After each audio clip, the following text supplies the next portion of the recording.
ನಮಸ್ಕಾರ, ನಾನು ಮಯೂರ್ ರಾಘವೇಂದ್ರ ಮಾತಾಡ್ತಿರೋದು. ಸೊ ನಾನು ರೇಡಿಯೋ ಜಾಕಿ ಆಗಿದ್ದೆ. ಒಂದು 10 ವರ್ಷ ಸುಮಾರು 3 ಖಾಸಗಿ ಕಂಪ್ನಿಗಳಲ್ಲಿ ರೇಡಿಯೋ ಜಾಕಿಯಾಗಿ ಕೆಲಸ ಮಾಡ್ತಿದ್ದೆ. ಸೊ ಅದಾದಮೇಲೆ ಒಂದು ಕಿರುಚಿತ್ರ ರಿಷಭಪ್ರಿಯ ಅಂತ ಶಾರ್ಟ್ ಫಿಲಮ್ ಮಾಡಿ, ಸೊ ರೀಸೆಂಟಾಗಿ 2 ಇಯರ್ಸ್ ಬ್ಯಾಕ್ ಕನ್ನಡ ಗೊತ್ತಿಲ್ಲ ಅಂತ ಒಂದು ಸಿನಿಮಾದ ಮೂಲಕ ಸೊ ಈ ಒಂದು ಕನ್ನಡ ಚಿತ್ರರಂಗಕ್ಕೆ ಪಾದಾರ್ಪಣೆ ಆಯಿತು. So this is my brief introduction, ಒಂದು 10ರಿಂದ 12 ವರ್ಷದ್ದು ಅಂತ ಹೇಳ್ಬೋದು. ಸೊ ಇನ್ಫ್ಯಾಕ್ಟ್ 1995 or 1996 ಸ್ಕೂಲಲ್ಲಿ ಒಂದು ಸ್ಟೇಜಲ್ಲಿ ಇನ್ಫ್ಯಾಕ್ಟ್ ನಾನು ಒಂದು ಪಿಕ್ ಆ್ಯಂಡ್ ಸ್ಪೀಕ್ ಕಾಂಪಿಟೇಷನಲ್ಲಿ ಮಾತಾಡೋದಕ್ಕೆ ಹೋಗಿದ್ದೆ. ಸೊ ಆಗ ಏನು ಟಾಪಿಕ್ ಬಂದಿತ್ತು ಅಂತ ನನಗೆ ತುಂಬ ವೇಗಾಗಿ ನೆನಪಿದೆ ಅದು ಆ್ಯಕ್ಚುಲಿ. ಸೊ ಬಟ್ ಏನೋ ಒಂದು ಮಾತಾಡೋಕ್ಕೆ ನಿಂತ್ಕೊಂಡೆ ಮೈಕಲ್ಲಿ. ಆವಾಗ ನನಗೆ ಕನ್ನಡ ಟೀಚರ್ ಬಂದು ಹೇಳಿದರು ಆ್ಯಕ್ಚುಲಿ, ಸೊ ನೀನೇನೇ ಟ್ರೈ ಮಾಡಿದ್ರು ಮಾತಿನ ಪ್ರೊಫೆಷನಲ್ಲಿ try something in the future, so you will have a long career ಅಂತ ಹೇಳಿದರು. ಬಟ್ 1995 ನಾನು 5ನೇ ಕ್ಲಾಸಲ್ಲಿದ್ದೆ. ಸೊ ಆವಾಗ ನನಗೆ ಅಷ್ಟೊಂದು ಸೀರಿಯಸ್ಸಾಗಿ ತೊಗೊಳ್ಳಿಲ್ಲ. ಬಟ್ ತಿರ್ಗಾ ಅದಾದಮೇಲೆ ನನಗೆ ಯಾವತ್ತೂ ಆಪರ್ಚುನಿಟೀಸ್ ಅನ್ನೋದು ಸಿಕ್ಕೇ ಇರಲಿಲ್ಲ. 95ಇಂದ ಒಂದು 2001 2002 10th ಸ್ಟ್ಯಾಂಡರ್ಡಲ್ಲಿ ತಿರ್ಗಾ ನನಗೆ ಫೇರ್ವೆಲ್ ಪಾರ್ಟಿಲಿ ಒಂದ್ಸಲಿ ಮೈಕ್ ತೊಗೊಂಡು ಟೀಚರ್ಸ್ ಬಗ್ಗೆ ಮಾತಾಡ್ಬೇಕಾದ್ರೆ ಆವಾಗ ನನ್ನ ಕ್ಲಾಸ್ ಟೀಚರ್ ಬಂದುಬಿಟ್ಟು ಅವಾಗ ಹೇಳಿದ್ರು, ಅಗೇನ್ ಯು ಸರ್ಪ್ರೈಸ್ ಮೀ, ನಂಗೆ ಗೊತ್ತೇ ಇರಲಿಲ್ಲ ಇಷ್ಟು ಚೆನ್ನಾಗಿ ಮಾತಾಡ್ತೀಯ ನೀನು ಅಂತ. So why don't you try something, ನಾನು ಹೇಳ್ದಂಗೆ ಟಾಕಿಂಗ್ ಪ್ರೊಫೆಷನಲ್ಲೇ ಮಾಡು ಅಂತ ಹೇಳಿದರು. ಸೊ ಅಲ್ಲಿವರೆಗೂ ಒಂದು ಲೋ ಮಿಡಲ್ ಕ್ಲಾಸ್ ಫ್ಯಾಮಿಲಿ ಬಂದಿರೋರು ಆ ಥರ ಆಸ್ಪಿರೇಷನ್ಸು ಡಿಸೈರ್ಸ್ಗಳು ಅನ್ನೋದು ಏನೂ ಇರಲಿಲ್ಲ ಇನ್ಫ್ಯಾಕ್ಟು. ಸೊ ಇನ್ 2001-2 PU ಕೆರಿಯರಲ್ಲಿ ಅಗೈನ್ ಸೊ ನನ್ನ ಜೀವನದಲ್ಲಿ ಆಸೆ ಇದ್ದಿದ್ದು ಒಂದೇ, I wanted to be a singer. So ನನಗೆ ಯಾಕಂದರೆ ಒಂದು 8ರಿಂದ 10 ವರ್ಷ ಕರ್ನಾಟಿಕ್ ಕ್ಲಾಸಿಕಲ್ ವೋಕಲ್ ಮ್ಯೂಸಿಕ್ ಕಲ್ತಿದ್ದೆ. ಸೊ ಹಾಗಾಗಿ ಸಿಂಗರ್ ಆಗಬೇಕು ಅಂತ ತುಂಬ ಆಸೆ ಇಟ್ಕೊಂಡಿದ್ದೆ ನಾನು. ಸೊ 2002-2003 ಅದಾದಮೇಲೆ ಸೊ ಇಂಜಿನಿಯರಿಂಗ್ ಸೇರಿಕೊಂಡೆ. ಅವಾಗ ಒಂದು ನನ್ನದೇ ಆದಂಥ ಒಂದು ಮ್ಯೂಸಿಷಿಯನ್ಸ್ ಸಿಂಗಿಂಗ್ ಬ್ಯಾಂಡ್ ಅಂತ ಫಾರ್ಮ್ ಮಾಡ್ಕೊಂಡ್ವಿ. ಸೊ ಏನೋ ಒಂದು ಯಾವುದೋ ಒಂದು ಕರ್ಕಶವಾದಂಥ ಧ್ವನಿಲಿ ಅವಾಗ ಹಾಡ್ತಾಯಿದ್ವಿ. ಎಷ್ಟೊಂದು ಇಂಟರ್ ಕಾಲೇಜೆಡ್ ಕಾಂಪಿಟೇಷನಲ್ಲಿ ಪಾರ್ಟಿಸಿಪೇಟ್ ಮಾಡ್ತಿದ್ದೆ. ಮುಗ್ದಾದ್ಮೇಲೆ I always wanted to do robotics, MS ಮಾಡಿ ರೋಬೋಟಿಕ್ಸ್ ಇಂಜಿನಿಯರ್ ಆಗಿ US ಹೋಗಬೇಕು ಅಂತ ಪ್ಲ್ಯಾನ್ ಮಾಡ್ಕೊಂಡಿದ್ದು. ಸೊ ಇನ್ಫ್ಯಾಕ್ಟ್ GRE ಎಕ್ಸಾಮ್ಸ್ ಕೂಡ ಕೊಟ್ಟಿದ್ದೆ. ಒಂದು 1500ಗೆ 1100 ಬಂದಿತ್ತು. So that was A very decent score ಅಂತ ಇವಾಗ ಅನಿಸುತ್ತೆ. ಬಟ್ ಆದರೂ ಇನ್ನೊಂದ್ಸಲಿ ತೊಗೊಂಡು ಮಾಡೋಣ ಅಂತ ಏನೋ ಒಂದು ಆಸೆಯಲ್ಲಿ ಅದನ್ನು ಡಿಸ್ಕ್ವಾಲಿಫೈ ನಾನೇ ಮಾಡಿ ಮತ್ತೆ ತೊಗೊಂಡೆ ಎಕ್ಸಾಮು. ಸೊ ತೊಗೊಂಡಿದ್ದೇನೆ. ಎಕ್ಸಾಮ್ ತೊಗೊಳ್ಳೋಷ್ಟರಲ್ಲಿ I lost my father. So ನಮ್ಮಪ್ಪ ಹೋಗ್ಬಿಟ್ರು ಅವಾಗ. ಸೊ ದ ಹೋಲ್ ಪ್ಲ್ಯಾನ್ ಅದು ಹೆಂಗೆ ಚೇಂಜ್ ಆಗುತ್ತೆ ಅಂತ, ಲೈಫ್ ಸೈಕಲೇ ಚೇಂಜ್ ಆಗೋಗುತ್ತೆ ಅನ್ಬೇಕಾದ್ರೆ so that is when so ನಾನು ಸಾಫ್ಟ್ವೇರ್ ಇಂಜಿನಿಯರ್ ಆಗಿ ಇಲ್ಲೊಂದು ಕಂಪ್ನೀಲಿ ಕೆಲಸಕ್ಕೆ ಸೇರಿಕೊಂಡೆ, ಖಾಸಗಿ ಕಂಪ್ನೀಲಿ 2007 ಸೇರಿಕೊಂಡೆ. ಅಲ್ಲಿವರೆಗೂ ನನಗೆ ಆಸೆ ಇದ್ದಿದ್ದು ಒಂದೇ, ಸಿಂಗರ್ ಆಗಬೇಕು. ಏನು ಸಿಂಗರ್ ಆಗಬೇಕು, ಯಾಕೆ ಆಗಬೇಕು ಅದ್ರ ಬಗ್ಗೆ ಏನೂ ಕ್ಲಾರಿಟಿ ಇಲ್ಲ, ಬಟ್ ಏನೋ ಹಾಡ್ತಾ ಇದ್ದೆ. ಸೊ ಇನ್ಫ್ಯಾಕ್ಟ್ ಅವಾಗ ಒಂದು ಸಿನಿಮಾಗೆ ಒಂದು ಟ್ರ್ಯಾಕ್ ಸಿಂಗಿಂಗ್ ಕೂಡ ಹಾಡಿದ್ದೆ. ಅದು so I think Manomurthy sir ಸ್ಟುಡಿಯೋಲಿ ಅನಿಸುತ್ತೆ, I vaguely remember that. So ಅದನ್ನು ಕೂಡ ಹಾಡಿದ್ದೆ. ಬಟ್ ಅಷ್ಟೊಂದು ಅವಕಾಶಗಳು ನನಗೆ ಸಿಕ್ಕಿರಲಿಲ್ಲ. ಇದಂತೂ ನಾನು ವಿಷಯ ಎಲ್ಲೂ ಹೇಳಿರಲಿಲ್ಲ. ಸುವರ್ಣ ಟಿ ವಿಲಿ ಕಾನ್ಫಿಡೆನ್ಸ್ ಸ್ಟಾರ್ ಸಿಂಗರ್ ಸೀಸನ್ ಅಂತ ಬರ್ತಾಯಿತ್ತು. Season 1, season 2, season 3. ಸೀಸನ್ 2ಲಿ ಅಬೌಟ್ 49 ಪಾರ್ಟಿಸಿಪೆಂಟ್ಸ್ ಫಸ್ಟ್ ರೌಂಡ್ಗೆ ಬಂದಿದ್ದರು. So the last participant 49th participant ನಾನೇ ಆಗಿದ್ದೆ in fact. So first participant to come out of the singing competition ಕೂಡ ನಾನೇ ಆಗಿದ್ದೆ. ಬಟ್ ಟೆಲಿಕಾಸ್ಟ್ ಆಗಿರಲಿಲ್ಲ, ಅದು ನನ್ನ ದುರದೃಷ್ಟ.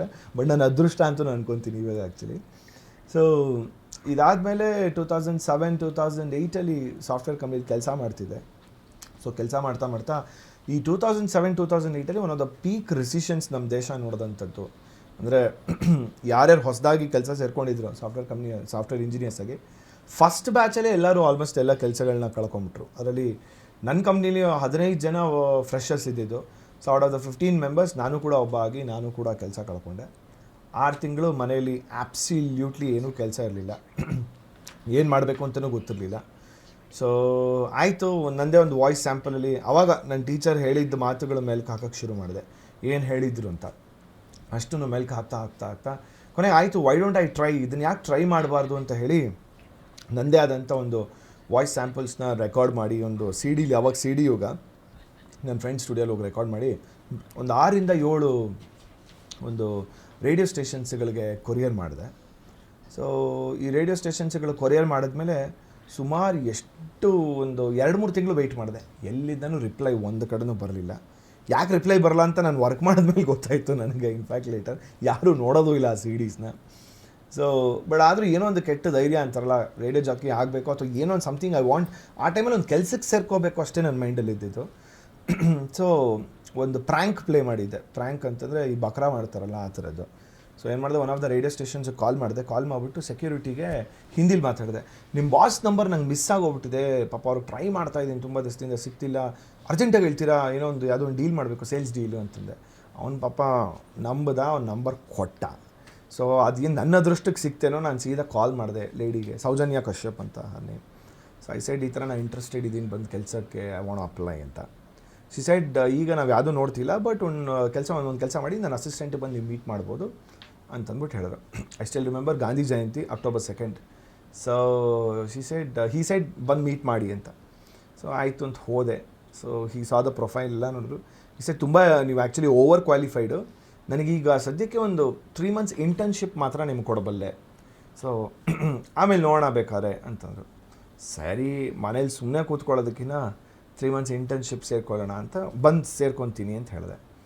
ಇನ್ಫ್ಯಾಕ್ಟ್ ನನಗೆ ಅವಾಗ 30,000 to 35,000 ರೂಪಾಯಿ ಸಂಬಳ ಬರ್ತಾಯಿತ್ತು ಸಾಫ್ಟ್ವೇರ್ ಕಂಪ್ನಿಲಿ. ಬಟ್ ಇವ್ರು ಇಂಟರ್ನ್ಶಿಪ್ ನನಗೆ ತಿಂಗಳಿಗೆ 3,000 ರೂಪಾಯಿಗೆ ಆಫರ್ ಮಾಡಿದ್ರು ಇನ್ಫ್ಯಾಕ್ಟ್. ಸೊ ನನಗೆ ಹೋಗಿ ಬರೋದಕ್ಕೆ ಪೆಟ್ರೋಲ್ ಖರ್ಚು ಆಲ್ಮೋಸ್ಟ್ 5,500-6,000 ಆಗ್ತಿತ್ತು. ಸೊ ಪೆಟ್ರೋಲ್ಗೂ ನನಗೆ ಸಾಲ್ತಿರಲಿಲ್ಲ. ಬಟ್ ಇನ್ಸ್ಟೆಡ್ ಆಫ್ ಸಿಟ್ಟಿಂಗ್ ಸುಮ್ಮನೆ ಮನೇಲಿ ಕೂತ್ಕೊಳ್ಳೋದಕ್ಕಿಂತ ಏನು ಮಾಡಲಿ ಅಂತಂದ್ಬಿಟ್ಟು, ಸರಿ ನನ್ನ ಫ್ರೆಂಡ್ ಸಪೋರ್ಟ್ ಮಾಡ್ತೀನಿ, ಹೋಗು ನಮ್ಮ ಅಮ್ಮನೂ ಮಾಡ್ತೀನಿ ಅಂದರು, ಹೋಗು ಪರವಾಗಿಲ್ಲ ಅಂತ. ಸರಿ ಸೇರಿಕೊಂಡೆ.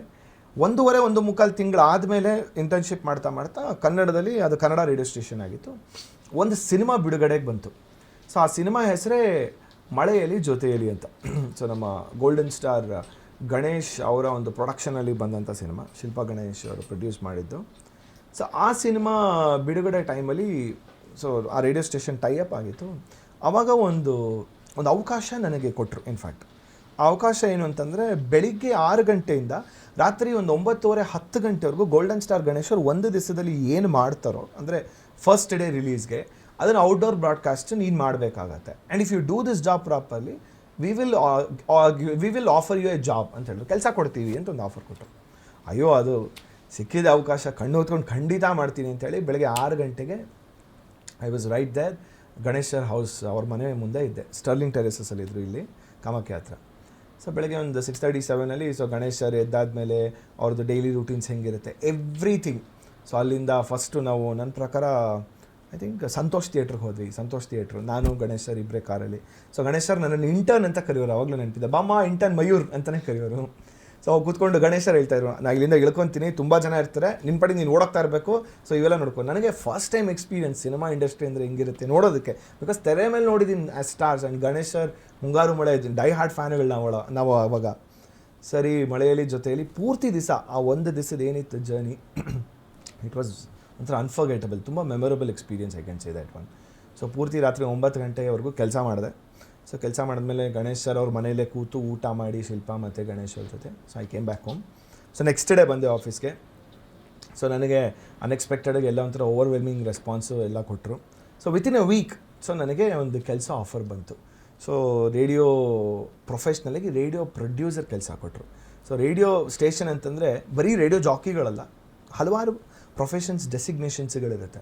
So radio jockey, radio producer, so promo producer, music director, ಆ ಥರ ಒಂದೊಂದು ಡೆಸಿಗ್ನೇಷನ್ ಇರುತ್ತೆ. ಸೊ ಪ್ರೊಡ್ಯೂಸರ್ ಅಂತ ಒಂದು ಕೆಲಸ ನನಗೆ ಸಿಕ್ತು. ಬಟ್ ನನ್ನ ಆಲ್ ಟೈಮ್ ಆಸೆ ಇದ್ದಿದ್ದು ರೇಡಿಯೋ ಜಾಕಿ ಆಗಬೇಕು ಅಂತ. ಅಫ್ಕೋರ್ಸ್ ಸಿಂಗಿಂಗ್ ಆಗಬೇಕು ಅನ್ನೋದನ್ನು ಅಲ್ಲೇ ಆ ಆಸೆ ಆಲ್ಮೋಸ್ಟ್ ಅಲ್ಲೇ ಹೊಟ್ಟೋಗಿತ್ತು. ಬಟ್ ಹೋಗ್ತಾ ರೇಡಿಯೋ ಜಾಕಿ ಆಗಬೇಕು ಅಂತ. ಐ ಸ್ಟಿಲ್ ರಿಮೆಂಬರ್ ಒಂದು 6 months ಏನೋ ಮಾಡಿದೆ ರೇಡಿಯೋ ಪ್ರೊಡ್ಯೂಸರ್ ಆಗಿ. ಸೊ ಮಾಡ್ತಾ so if I remember CCL, so celebrity cricket ಲೀಗ್ದು ಒಂದು ಇದಿತ್ತು. ಅವಾಗ ತಾನೇ ಕರ್ನಾಟಕ ಬುಲ್ಡೋಸರ್ಸ್ ಆಗಿರ್ಬೋದು, ಸೊ ಡಿಫ್ರೆಂಟ್ ಸ್ಟೇಟ್ಸ್ಗಳದ್ದು ನಮ್ಮ ಸೆಲೆಬ್ರಿಟಿಯವ್ರದ್ದು ಕ್ರಿಕೆಟ್ ಮ್ಯಾಚ್ಗಳು ಶುರು ಆಯಿತು. ಫೋರಮ್ ಮಾಲಲ್ಲಿ ಒಂದು ಕರ್ನಾಟಕ ಬುಲ್ಡೋಸರ್ಸ್ ಮರ್ಚೆಂಡೈಸ್ ಅನ್ವೀಲಿಂಗ್ ಅಂತ ಒಂದು ಸೆರೆಮನಿ ಇಟ್ಟಿದ್ರು. ಸೊ ಅವ್ರು ಹಾಕೊಳ್ಳೋಂಥ ಟೀ ಶರ್ಟ್ಸ್ಗಳದ್ದು ಅನ್ವೀಲ್ ಮಾಡಬೇಕು ಅಂತ. ಆವಾಗ ಸೊ ಅದನ್ನು ಅನ್ವೀಲ್ ಮಾಡಬೇಕು ಅಂತ ಬಂದವರು of course Kichcha Sudeep sir. So ಅದನ್ನು ಅನ್ವೀಲ್ ಮಾಡಾದಮೇಲೆ ಇಲ್ಲಿ ರೇಡಿಯೋ ಸ್ಟೇಷನ್ಗೆ ಅವರು ಇದಕ್ಕೆ ಬರ್ತಾರೆ, ಇಂಟರ್ವ್ಯೂಗೆ ಬರ್ತಾರೆ ಅಂತ ಪ್ಲ್ಯಾನ್ ಆಗಿತ್ತು. ಇದು ಸಮಯ 9:30 in the night, I guess 9:00 Sudeep sir ಮತ್ತು ಚಿರಂಜೀವಿ ಸರ್ಜಾ ಆ್ಯಂಡ್ ಅವರು ಕೋಚು ಇವರೆಲ್ಲ ಬಂದರು, 3-4 ಜನ ಬಂದರು.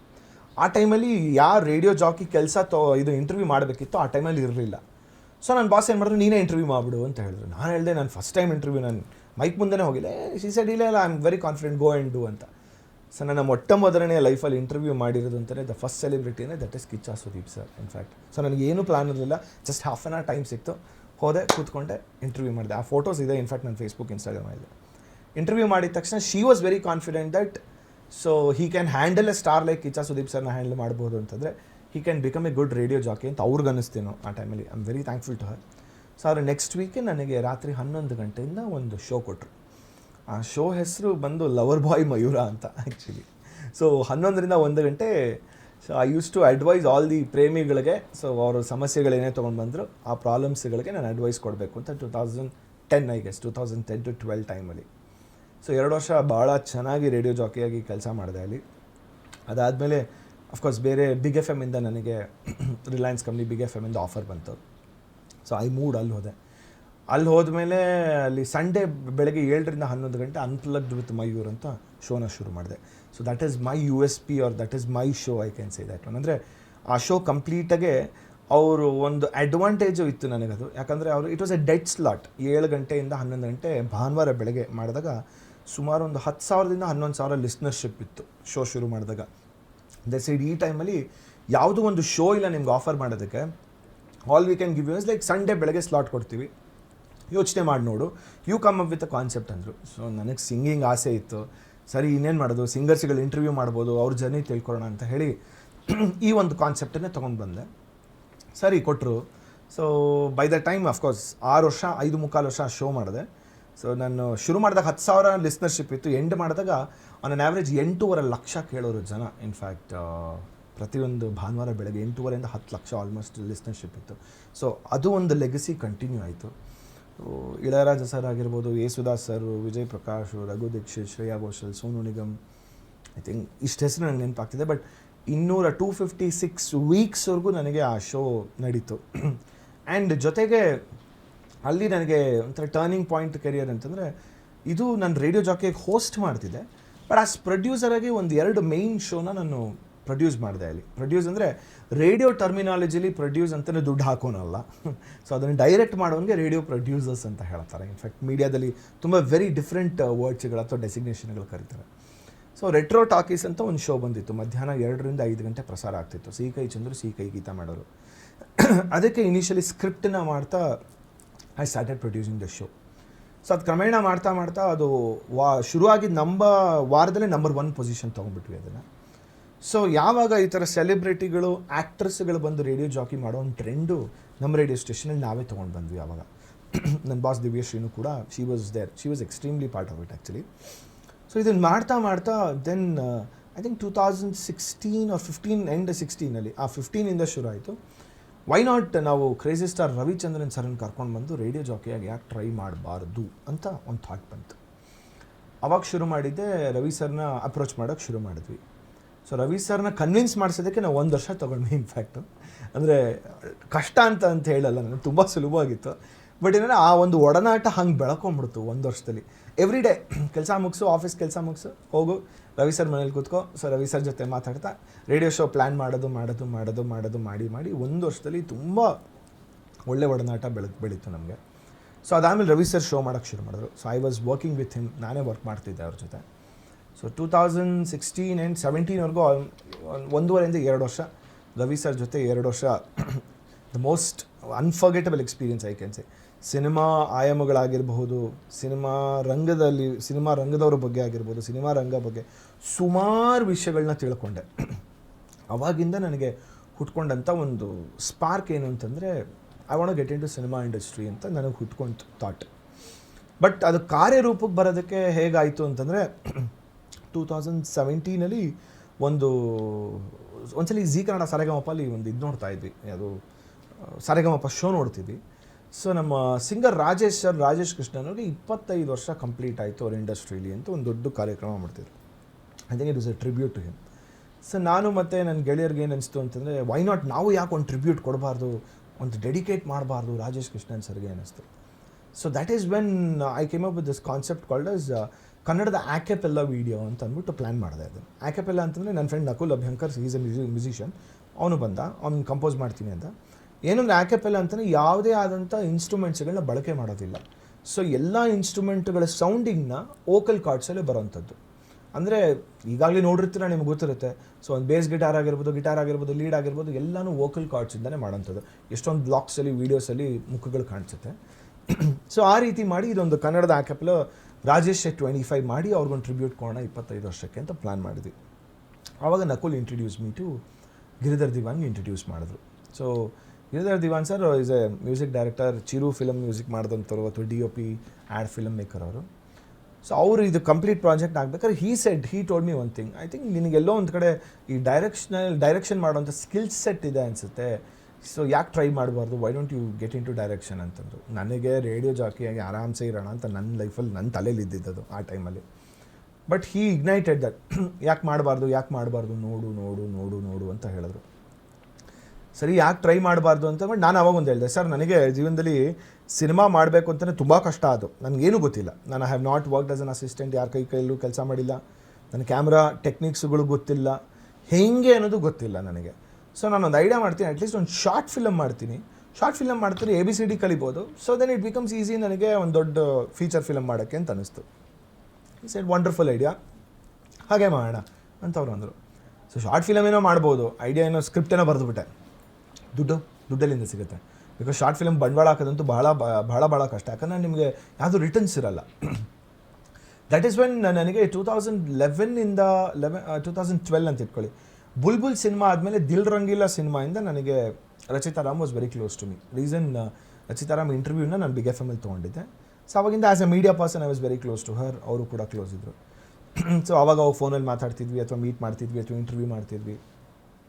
ಸೊ ಈ ಟೈಮಲ್ಲಿ ನನಗೆ ಶಾರ್ಟ್ ಫಿಲಮ್ ಮಾಡೋದಕ್ಕಿಂತ ಮುಂಚೆ ಹೀಗೆ ಒಂದ್ಸಲಿ ನಾನು, ನನ್ನ ಕಲೀಗ್ ಶ್ರುತಿ ಆ್ಯಂಡ್ ರಚಿತಾ ಸ್ಟಾರ್ಬಕ್ಸಲ್ಲಿ ಮೀಟ್ ಮಾಡಿದ್ವಿ, ಸದಾಶಿವನಗರಲ್ಲಿ ಮೀಟ್ ಮಾಡಿ 3 ಜನನೂ ಮಾತಾಡ್ತಾಯಿದ್ವಿ. ಸೊ ನನ್ನ ಡಿಸೈರ್ ಹಿಂಗೆ. ಸೊ ಒಬ್ಬೊಬ್ರದ್ದು ಒಂದೊಂದು ವಿಶ್ ಫ್ಯಾಕ್ಟರ್ಸ್ಗಳಿತ್ತು, ಏನೇನು ಮಾಡ್ಕೋಬೇಕು ಅಂತ. ಸೊ ನನಗೆ ಕೇಳಿದಾಗ I said I want to do ಒಂದು ಶಾರ್ಟ್ ಫಿಲಮ್ ಅಂತ. ರಚಿತಾ ವಾಸ್ ಲೈಕ್, ಓ ಹೌದಾ, ಓಕೆ ಏನಿದು ಅಂತಾನೆ, ಬಟ್ ನಾನು ಇನ್ವೆಸ್ಟರ್ ಹುಡುಕ್ತಾ ಇದ್ದೀನಿ, ನಿಮ್ಗೆ ಯಾರು ಗೊತ್ತಿದ್ರೆ ರೆಫರ್ ಮಾಡಿ. ಎಷ್ಟು ಖರ್ಚಾಗ್ಬೋದು, ಒಂದಿಷ್ಟು ಖರ್ಚಾಗ್ಬೋದು, ನಾನೇ ಕೊಡ್ತೀನಿ ಬಿಡು ಅಂತ.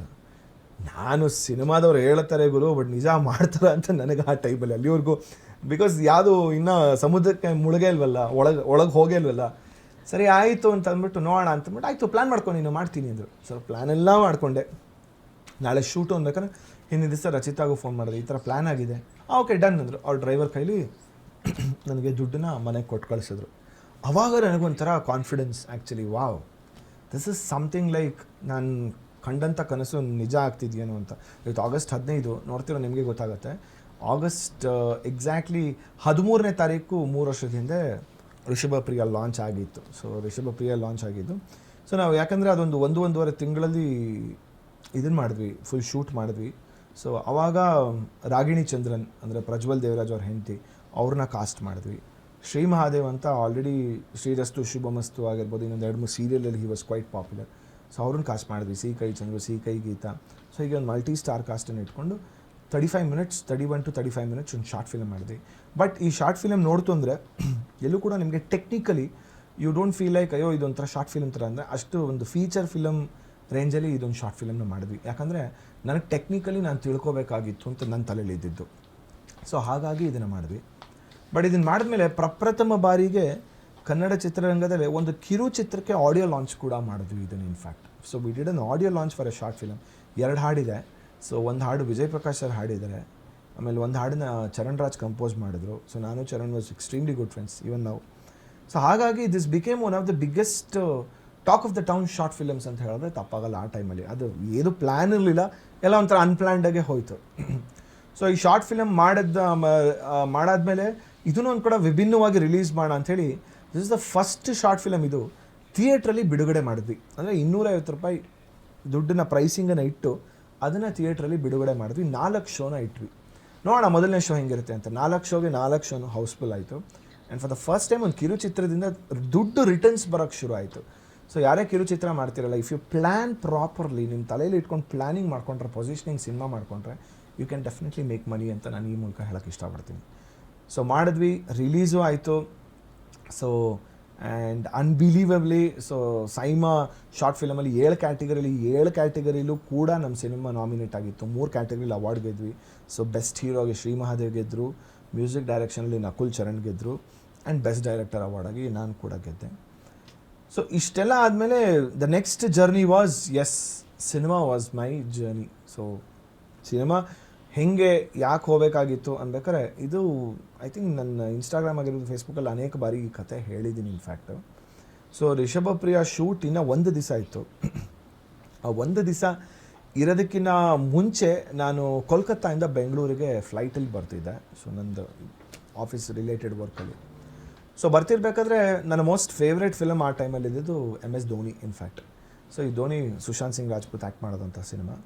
ಸುಮಾರು ಅದನ್ನು ಥಿಯೇಟ್ರಲ್ಲಿ ರಿಲೀಸ್ ಆದಾಗಲೇ 30 ದಿವಸ ಕಂಟಿನ್ಯೂಸ್ ಆಗಿ 30 ಬಾರಿ ನೋಡಿದ್ದೆ ಆ ಸಿನಿಮಾ. ಅಷ್ಟು ನನಗೆ ಪರಿಣಾಮ ಬೀರಂಥ ಸಿನಿಮಾ ಅಂತ ಹೇಳಿದ್ರೆ ತಪ್ಪಾಗಲ್ಲ.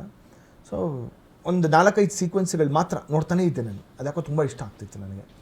ಸೊ ಕೋಲ್ಕತ್ತಾಯಿಂದ ಬೆಂಗಳೂರಿಗೆ ಫ್ಲೈಟಲ್ಲಿ ಬರ್ತಿರ್ಬೇಕಾದ್ರೆ ಅದೇನೋ ನನಗೆ it strike me saying like I think I should leave the job. ನಾನು ಕೆಲಸ ಬಿಟ್ಟು ಪೂರ್ಣ ಪ್ರಮಾಣದಲ್ಲಿ ಸಿನಿಮಾಗೆ ಇಳಿಬೇಕು ಅಂತ ಅದೆಲ್ಲೋ ನನ್ನ ಕಡೆ ಗೊತ್ತಿಲ್ಲದಂಗೆ ನನಗೆ ಇಗ್ನೈಟ್ ಆಯಿತು, ಸ್ಪಾರ್ಕ್ ಬಂತು. ಸೊ ಬಂದೆ, ಇನ್ನು ಲಾಸ್ಟ್ ಡೇ ಶೂಟ್ ಇತ್ತು. ಸೊ ಕೆಲಸ ರೆಸಿಗ್ನೇಷನ್ ಕೊಟ್ಟು ಸೊ ಐ ಟುಕ್ ನಾನು ಫಿಲಮೇ ಮಾಡ್ತೀನಿ ಜೀವನದಲ್ಲಿ ಅಂತ ಡಿಸೈಡ್ ಮಾಡಿಕೊಂಡೆ ಅವತ್ತು. ಸೊ ರಿಷಭಪ್ರಿಯ ಆಯಿತು. ಸೊ ಅದಾದಮೇಲೆ ನೆಕ್ಸ್ಟ್ ಕನ್ನಡ ಗೊತ್ತಿಲ್ಲ ಸ್ಕ್ರಿಪ್ಟನ್ನು ತೆಗೆದು ಬರೆಯೋಕ್ಕೆ ಶುರು ಮಾಡಿದೆ. ಸೊ ಅದು ಕೂಡ ಒಂದು ಖಾಸಗಿ ಕಂಪ್ನಿಗಳಲ್ಲಿ ವರ್ಕ್ ಮಾಡಬೇಕಾದ್ರೆ ಬಂದಂಥ ಒಂದು ಥಾಟ್ ಪ್ರೋಸೆಸ್. ಸುಮಾರು ಇಂಟರ್ವ್ಯೂಲಿ ಹೇಳಿದ್ದೀನಿ. ಸೊ ಅಂದರೆ ನಾನು ವರ್ಕ್ ಮಾಡ್ತಿದ್ದಿದ್ದು ಅಂದರೆ ಬಿಗ್ FM ಅಲ್ಲ, ಬೇರೆ ಕಂಪ್ನೀಲಿ ವರ್ಕ್ ಮಾಡ್ತಿರ್ಬೇಕಾದ್ರೆ ಸೊ ಅಲ್ಲಿ ಒಂದು 15 ಜನ ಟೀಮಲ್ಲಿ 13 ಜನ ಕನ್ನಡ ಮಾತಾಡೋಕ್ಕೆ ಬರೆದಿರೋರಿದ್ದರು. ಅದಿದ್ರೂ ಓಕೆ, ಬಟ್ ಆ 13 ಜನದಲ್ಲಿ ಸುಮಾರು ಒಂದು 7ರಿಂದ 8 ಜನಕ್ಕೆ ಕನ್ನಡ ಗೊತ್ತಿಲ್ಲ ಅಂತ ಹೇಳೋದೇ ಒಂಥರ ತುಂಬ ಹೆಮ್ಮೆಯ ವಿಷಯ ಆಗಿತ್ತು. ಅದನ್ನು ನನಗೆ ತಡ್ಕೊಳಕ್ಕಾಗ್ತಿರಲಿಲ್ಲ, ಕೋಪನೂ ಬರ್ತಿತ್ತು, ಉದ್ವೇಗನೂ ಬರ್ತಿತ್ತು. ಸೊ ಅದನ್ನು ಹೆಂಗೆ ತೀರಿಸ್ಕೊಳ್ಳಿ, so at the most what I can do ಅದನ್ನು ಸ್ಕ್ರಿಪ್ಟ್ ಮೂಲಕ ಬರಿಬೋದು. ಸೊ ದ ಬಿಗ್ಗೆಸ್ಟ್ ಮೀಡಿಯಮ್, ದೊಡ್ಡ ಮೀಡಿಯಮ್ ಜನರಿಗೆ ತಲುಪಿಸ್ಬಹುದು ಯಾವುದು ಅಂತಲೇ ಸಿನಿಮಾ ಇಸ್ ಒಂದು ದೊಡ್ಡ ಮೀಡಿಯಮ್ ಅಂತ ನನಗೆ ಗೊತ್ತಿತ್ತು. ಸೊ ಬರೆದೆ, ಸ್ಕ್ರಿಪ್ಟ್ ಎಲ್ಲ ಬರೆದಾದ್ಮೇಲೆ ಸರಿ ಹೋಗ್ಬಿಟ್ಟು ಒಂದು ಹೊಸ ಪ್ರೊಡ್ಯೂಸರ್ ಸಿಕ್ಕಿದ್ರು. ಅವ್ರಿಗೂ ಕಥೆನ ನರೇಟ್ ಮಾಡಿದೆ, ಅವ್ರಿಗೂ ಇಷ್ಟ ಆಯಿತು. ಸೊ ಸಿನಿಮಾ 2 ವರ್ಷದ journey I can say. So Kannada ಗೊತ್ತಿಲ್ಲ ಪೂರ್ತಿ ಸಿನಿಮಾ ಮಾಡಿ ಅದೇ ಆದಂಥ ಅಡ್ವೆಂಚರ್ಸ್ಗಳಿತ್ತು. ಸೊ ನವಂಬರ್ 22, 2019 ಹೋದ ವರ್ಷ ಸಿನಿಮಾ ಬಿಡುಗಡೆ ಆಯಿತು. ಸಿನಿಮಾ ಬಿಡುಗಡೆ ಆದಾಗ I can say date was wrong ಅಂತ ಹೇಳ್ಬೋದು ನಾನು. ಪ್ರಶಂಸೆಗಳು ಸಿಗಲಿಲ್ಲ ಅಂತ ಇವಾಗ ಹೇಳಲ್ಲ, ಆವಾಗ ಪ್ರಶಂಸೆಗಳು ಸಿಗಲಿಲ್ಲ ಅಂತ ಎಲ್ಲೋ ಒಂದು ಕಡೆ ಬೇಜಾರು ಇತ್ತು. ಬಟ್ ಯಾಕಂದರೆ ನನ್ನ ಜೊತೆಗೆ 9 ಸಿನಿಮಾ ಅವತ್ತಿನ ವಾರ ರಿಲೀಸ್ ಆಗಿತ್ತು. ಅದ್ರ ನೆಕ್ಸ್ಟ್ ವಾರ 15 ಫಿಲಮ್ ರಿಲೀಸ್ ಆಗಿತ್ತು. ಒಟ್ಟು 3 ವಾರದಲ್ಲಿ 39 ಸಿನಿಮಾಗಳು ರಿಲೀಸ್ ಆಯಿತು. ಸೊ 39 ಸಿನಿಮಾಗಳಲ್ಲಿ ಥಿಯೇಟ್ರ್ಗಳ ಹಂಚಿಕೆ ಭಾಳ ಕಷ್ಟ ಆಯಿತು. ಆದರೆ ಇಟ್ಸ್ ಓಕೆ, ಏನೂ ಮಾಡೋಕ್ಕಾಗಲಿಲ್ಲ. ಸೊ ರಿಲೀಸ್ ಆದಮೇಲೆ 25 ವಾರ ಕಷ್ಟಪಟ್ಟು ಥಿಯೇಟ್ರ್ಗಳಲ್ಲಿ ಓಡ್ತು. ಇದಾದಮೇಲೆ ನೆಕ್ಸ್ಟು ಡಿಸೆಂಬರ್ ಆಗಿರ್ಬೋದು, ಜಾನ್ವರಿ ಆಗಿರ್ಬೋದು, ನೆಕ್ಸ್ಟ್ ಫೆಬ್ರವರಿ ಬಂದಾಗ ಕೊರೋನಾ ಬಂದುಬಿಡ್ತು ಗೊತ್ತಿರೋಂಗೆ. ಸೊ ಈ ಟೈಮಲ್ಲಿ ಏನು ಮಾಡೋದು ಅಂತ ಗೊತ್ತಿಲ್ಲದಿರ್ಬೇಕಾದ್ರೆ ಫೈನಲಿ ನಮ್ಮ ಸಿನಿಮಾ ಬಂದಿದ್ದು ಒಂದು OTT ಪ್ಲ್ಯಾಟ್ಫಾರ್ಮ್ನಲ್ಲಿ ರೀಸೆಂಟಾಗಿ 2 months ಬ್ಯಾಕ್ ಒಂದು OTT ಅಮೆಝಾನ್ ಪ್ರೈಮಲ್ಲಿ ನನ್ನ ಸಿನಿಮಾ ರಿಲೀಸ್ ಆಯಿತು. ಯಾವಾಗ ರಿಲೀಸ್ ಆಯಿತೋ ನನ್ನ ಸಿನಿಮಾ ಮೊದಲನೆಯ ಒಂದು 10 ದಿವಸದಲ್ಲಿ ನಮ್ಮ cinema we were able to touch 10 million streams touch ಆಯಿತು. ಸೊ ಅವಾಗ ಒಂಚೂರು ಕಾನ್ಫಿಡೆನ್ಸ್ ಬರೋಕ್ಕೆ ಶುರು ಆಯಿತು ನನಗೆ. ಆವಾಗ ಸುಮಾರು ಜನ ಈ ಸಿನಿಮಾ ಯಾವಾಗ ಬಿಡುಗಡೆ ಆಯಿತು ಅನ್ನೋದೇ ಗೊತ್ತಿರಲಿಲ್ಲ ಜನಕ್ಕೆ. ಸೊ ಎಷ್ಟೋ ಜನ ನನಗೆ ಯಾವ ರೀತಿ ಮೆಸೇಜ್ಗಳು ಬರೋಕ್ಕೆ ಶುರು ಆಯಿತು ಅಂತಂದರೆ, ಸರ್ ನಿಮ್ಮ ಅಕೌಂಟ್ ಡೀಟೇಲ್ಸ್ ಕಳಿಸಿ, ನಾವು ದುಡ್ಡನ್ನು ಕೊಡ್ತೀವಿ ಸರ್, ಸಾರಿ ನಾನು ಥಿಯೇಟ್ರಲ್ಲಿ ನೋಡಿಲ್ಲ, ನಾನು ಟಿಕೆಟ್ ದುಡ್ಡು ಕೊಡ್ತೀನಿ ಅಂತ ಹೀಗೆಲ್ಲ ಬರೋಕ್ಕೆ ಶುರು ಆಯಿತು. ನನಗೆ ಆಶ್ಚರ್ಯ. So till date I can say about ಒಂದು 30 million ಸ್ಟ್ರೀಮ್ಸ್ವರೆಗೂ ಆಗಿದೆ ನಮ್ಮ ಸಿನಿಮಾ. ಆ್ಯಂಡ್ ಕನ್ನಡ 132 ಕನ್ನಡ ಫಿಲಮ್ಗಳಲ್ಲಿ ಟಾಪ್ 3rd ಪೊಸಿಷನ್ಗೂ ಹೋಗಿದ್ವಿ ನಮ್ಮ ಸಿನಿಮಾ ಕೂಡ. ಸೊ ಅಷ್ಟೆಲ್ಲ ಒಂದು ಪ್ರಶಂಸೆ ಸಿಕ್ಕಿ ಅದಾದಮೇಲೆ ಡಿಜಿಟಲ್ ರೈಟ್ಸ್ ಹೋಯಿತು. ಆಮೇಲೆ ವೆರಿ ರೀಸೆಂಟ್ಲಿ ಡಬ್ಬಿಂಗ್ ರೈಟ್ಸ್ ಕೂಡ ಹೋಯಿತು. ಕನ್ನಡ ಗೊತ್ತಿಲ್ಲ ಸಿನಿಮಾ ಮಾಡಿದಾಗ ಈ ಸಿನಿಮಾ ಡಬ್ ಆಗಲ್ಲ ಅಂತ ನನ್ನ ತಲೆಯಲ್ಲಿ ಕ್ಲಿಯರ್ ಆಗಿತ್ತು. ಯಾಕಂದರೆ ಇದು ಒಂದು ಭಾಷೆ ಮೇಲೆ ಆಧಾರವಾಗಿ ಇಟ್ಕೊಂಡು ಮಾಡೋದಂಥ ಸಿನಿಮಾ. ಬಟ್ ಅದು ನೋಡಿ ಇಷ್ಟಪಟ್ಟು ಒಬ್ಬರು ಬಂದು ಸೊ ತಮಿಳು, ತೆಲುಗು, ಮಲಯಾಳಂ, ಹಿಂದಿ 4 ಭಾಷೆಗಳಿಗೂ ಕೂಡ ಈ ಸಿನಿಮಾ ಡಬ್ ಆಗ್ತಾಯಿದೆ. ಸೊ ಈ ಒಂದು ಬೆಳವಣಿಗೆ ನೋಡಿ ಕೊನೆಗೆ ನೆಕ್ಸ್ಟ್ ಈಗ ಹೊಸ ಫಿಲಮ್ಗೆ ಸ್ಕ್ರಿಪ್ಟ್ ನಡೀತಾ ಇದೆ, ವರ್ಕ್ ಆಲ್ರೆಡಿ, ಬಟ್ ಅನೌನ್ಸ್ಮೆಂಟ್ ಆಗಿದೆ. ಸೊ ಕೊಲಮಾವು ಕೋಕಿಲ ಅಂತ ಒಂದು ತಮಿಳ್ ಸಿನಿಮಾ ಇದೆ, ನಯನತಾರ ಅವ್ರು ಆ್ಯಕ್ಟ್ ಮಾಡೋದಂಥ ಸಿನಿಮಾ. ಸೊ ಆ ಸಿನಿಮಾನ ಕನ್ನಡಕ್ಕೆ ರೀಮೇಕ್ ಮಾಡ್ತಾಯಿದ್ದೀವಿ. ಸೊ ಅಫ್ಕೋರ್ಸ್ ನಾನೇ ಡೈರೆಕ್ಟ್ ಮಾಡ್ತಿದ್ದೀನಿ ಆ್ಯಂಡ್ ರಚಿತಾರಾಮ್ ಆ್ಯಕ್ಟ್ ಮಾಡ್ತಾಯಿದ್ದಾರೆ. ಸೊ ಸದ್ಯಕ್ಕೆ ಇಲ್ಲಿ ಬಂದು ನಿಂತಿದೆ. ಮುಂದಕ್ಕೆ ಸ್ಕ್ರಿಪ್ಟ್ ಆದಮೇಲೆ ನೆಕ್ಸ್ಟ್ ಯಾವಾಗ ಪ್ರೀ ಪ್ರೊಡಕ್ಷನ್ ಫೇಸಲ್ಲಿದೆ, ಶೂಟ್ ಯಾವಾಗ ಮಾಡಬೇಕು ಅನ್ನೋದು don't know, still we have to think about it. So Kolamaavu Kokila ಬಗ್ಗೆ ಹೇಳಿದೆ, ಅದು ಅಫ್ಕೋರ್ಸ್ ಅದರ ರೀಮೇಕ್ ಮಾಡ್ತಾಯಿದ್ದೀವಿ ಅಂತ. ಬಟ್ ಕೆಲವೊಂದ್ಸಲಿ ಅನಿಸುತ್ತೆ ಇನ್ ದ ಹೋಲ್ ಜರ್ನಿಲಿ, ಈಗ ಇಂಟರ್ವ್ಯೂ ಮಾಡ್ತಿದ್ದೆ ನಾನು, ಮುಂಚೆ ಇಂಟರ್ವ್ಯೂಯರ್ ಆಗಿ ಕೂತ್ಕೊಂಡು ಇಂಟರ್ವ್ಯೂ ಮಾಡ್ತಿದ್ದೆ. ಅವ್ರ ಜೊತೆ ಆ್ಯಕ್ಟ್ ಅನ್ನೋದಕ್ಕಿಂತ ಅವ್ರು ಆ್ಯಕ್ಟ್ ಮಾಡ್ತಿದ್ದಾರೆ, ನಾನು ಡೈರೆಕ್ಟ್ ಮಾಡ್ತಿದ್ದೀನಿ ಅನ್ನೋದಕ್ಕೆ ಇವೆಲ್ಲ ಆಗೋಕ್ಕೆ ಸಾಧ್ಯನಾ ಅಂತ ಖಂಡಿತವಾಗ್ಲೂ ಅಂದ್ಕೊಂಡಿರಲಿಲ್ಲ. ಒಂಥರ ನನ್ನ journey I can say it is more of an accidental journey ಅಂತಲೇ ಹೇಳ್ಬೋದು. ಅಂದರೆ ಪ್ರತಿಯೊಂದು ಆಯಾಮಗಳದ್ದು ಪ್ರತಿಯೊಂದು ಹಂತದಲ್ಲೂ ಕೂಡ ಸೊ ನಾನು ಯಾವತ್ತೂ ಹೀಗಾಗಬೇಕು, this is what I have aimed, ಅಥವಾ ಹೀಗೆ ನಡಿಬೇಕು, ಪ್ಲ್ಯಾನ್ಡ್ ಮಾಡಿ ವೆಲ್ ಸ್ಟ್ರಕ್ಚರ್ಡ್ ಮಾಡಿ ಹೀಗೆ ಆಗಬೇಕು ಅಂತ ಖಂಡಿತವಾಗ್ಲೂ ನಾನು ಮಾಡೇ ಇಲ್ಲ. ಅಕಸ್ಮಾತ್ ಅದು ಮಾಡಿತ್ತು ಅಂತಂದರೆ ಅದು ಎವ್ರಿ ಟೈಮ್ ಫೇಲ್ ಆಗಿದೆ. So I always kept it like ಬೇಡ, keep it like an open book. So ಏನು ಪ್ಲ್ಯಾನ್ ಮಾಡೋಕ್ಕೆ ಹೋಗಬೇಡ, ಇವತ್ತು ಏನಾಗುತ್ತೋ ಜಸ್ಟ್ ಫಾಲೋ ಇಟ್ ಅನ್ನೋ ಥರನೇ ನಾನು always I go with that mind set. Because ಇವತ್ತಿಂದ ನೋಡ್ಕೋಬೋದು. ಹಬ್ಬನ ಇವತ್ತು ರಾತ್ರಿಗೆ ಏನಾಗ್ಬೋದು ಅಂತ ಯೋಚನೆ ಮಾಡ್ತೀನಿ ಹೊರತು ನಾಳೆ ಬೆಳಗ್ಗೆ ಏನಾಗುತ್ತೆ ಅನ್ನೋದು ಖಂಡಿತವಾಗ್ಲೂ ಕ್ಲಾರಿಟಿ ನನಗೆ ದೇವರಾಣಿಗೂ ಇರಲ್ಲ. ಬಟ್ ಫಿಕ್ಸ್ಡಾಗಿ ನಾಳೆ ಬೆಳಗ್ಗೆ ಏನು ಕೆಲಸ ಮಾಡಬೇಕು ಅನ್ನೋದಿರುತ್ತೆ ಹೊರತು ಲೈಫಲ್ಲಿ ಏನು ಮಾಡಬೇಕು ಅನ್ನೋ ಕ್ಲಾರಿಟಿಗೆ ಭಾಳ ಒಂಥರ ಅಷ್ಟು ನಾನು ಒಂಥರ ಓಪನ್ ಬುಕ್ಕಾಗಿ ಇಟ್ಟಿರ್ತೀನಿ. ಇದು ಬೈ ಎಕ್ಸ್ಪೀರಿಯನ್ಸ್ ನಾನು ಕಲ್ತಿದ್ದು, ಒಂದು ಲೈಕ್ 10-12 ವರ್ಷದ ಎಕ್ಸ್ಪೀರಿಯನ್ಸ್ಲಿ. ಸೊ ಎವ್ರಿ ಟೈಮ್ ಒಂದು ಈಗ ಸುದೀಪ್ ಸರ್ನ ನಾನು ಇಂಟರ್ವ್ಯೂ ಮಾಡಿದಾಗ ಆಗಿರ್ಬೋದು, ಅಥವಾ ಗಣೇಶನ ಇಂಟರ್ವ್ಯೂ ಮಾಡಿದಾಗ ಆಗಿರ್ಬೋದು, ಅಥವಾ ಈಗ ರಚಿತಾವನ್ನ ಇಂಟರ್ವ್ಯೂ ಮಾಡಿದಾಗ ಸುಮಾರು 2-3 ಟೈಮ್ಸ್ ಇಂಟರ್ವ್ಯೂ ಮಾಡಿದ್ದೀನಿ ರೇಡಿಯೋದಲ್ಲಿ. So that was A different dynamics all together. But ಅವ್ರಿಗೆ ಸಿನಿಮಾ ಡೈರೆಕ್ಷನ್ ಮಾಡ್ತೀನಿ ಅದು ಗೊತ್ತಿರಲಿಲ್ಲ. ಹರಿಪ್ರಿಯಾ ಇನ್ಫ್ಯಾಕ್ಟ್ ಅವ್ರನ್ನೂ ಕೂಡ ನಾನು ಸಿನಿಮಾಲ್ಲಿ ಆ್ಯಕ್ಟ್ ಮಾಡಿದ್ದು ಹೆಂಗೆ ಅಂದರೆ ಅದು ಇಂಟರ್ವ್ಯೂ ಮೂಲಕ ಅಂತಲೇ ಹೇಳ್ಬೋದು. ಸಿನಿಮಾ ಸೂತ್ರ ಅಂತ ಒಂದು ಚಾನಲ್ ಒಂದು ಇಂಟರ್ವ್ಯೂ ಮಾಡ್ತಿದ್ದೆ, ಇವಾಗ ಗೋಲ್ಡ್ ಕ್ಲಾಸ್ ಮಾಡ್ತೀನಿ ಯೂಟ್ಯೂಬಲ್ಲಿ. ಸೊ ಆ ರೀತಿ ಅವಾಗ ಅವ್ರನ್ನ ಕೂತ್ಕೊಂಡು ಇಂಟರ್ವ್ಯೂ ಮಾಡ್ತಿರ್ಬೇಕಾದ್ರೆ ಅವಾಗ ನಾನು ಕೇಳಿದೆ ಸೇಮ್ ಲೈಕ್ ಹೊಸಬ್ರು ಸ್ಕ್ರಿಪ್ಟ್ ತೊಗೊಂಡು ಬಂದರೆ ನೀವು ಒಪ್ಕೊತೀರಾ ಅಂತ. ಶಿ ಸೈಡ್ ವೈ ನಾಟ್, ಖಂಡಿತ ಅಂತ. ಸೊ ನಾನು ಸೀರಿಯಸ್ ಆಗಿದ್ದೆ.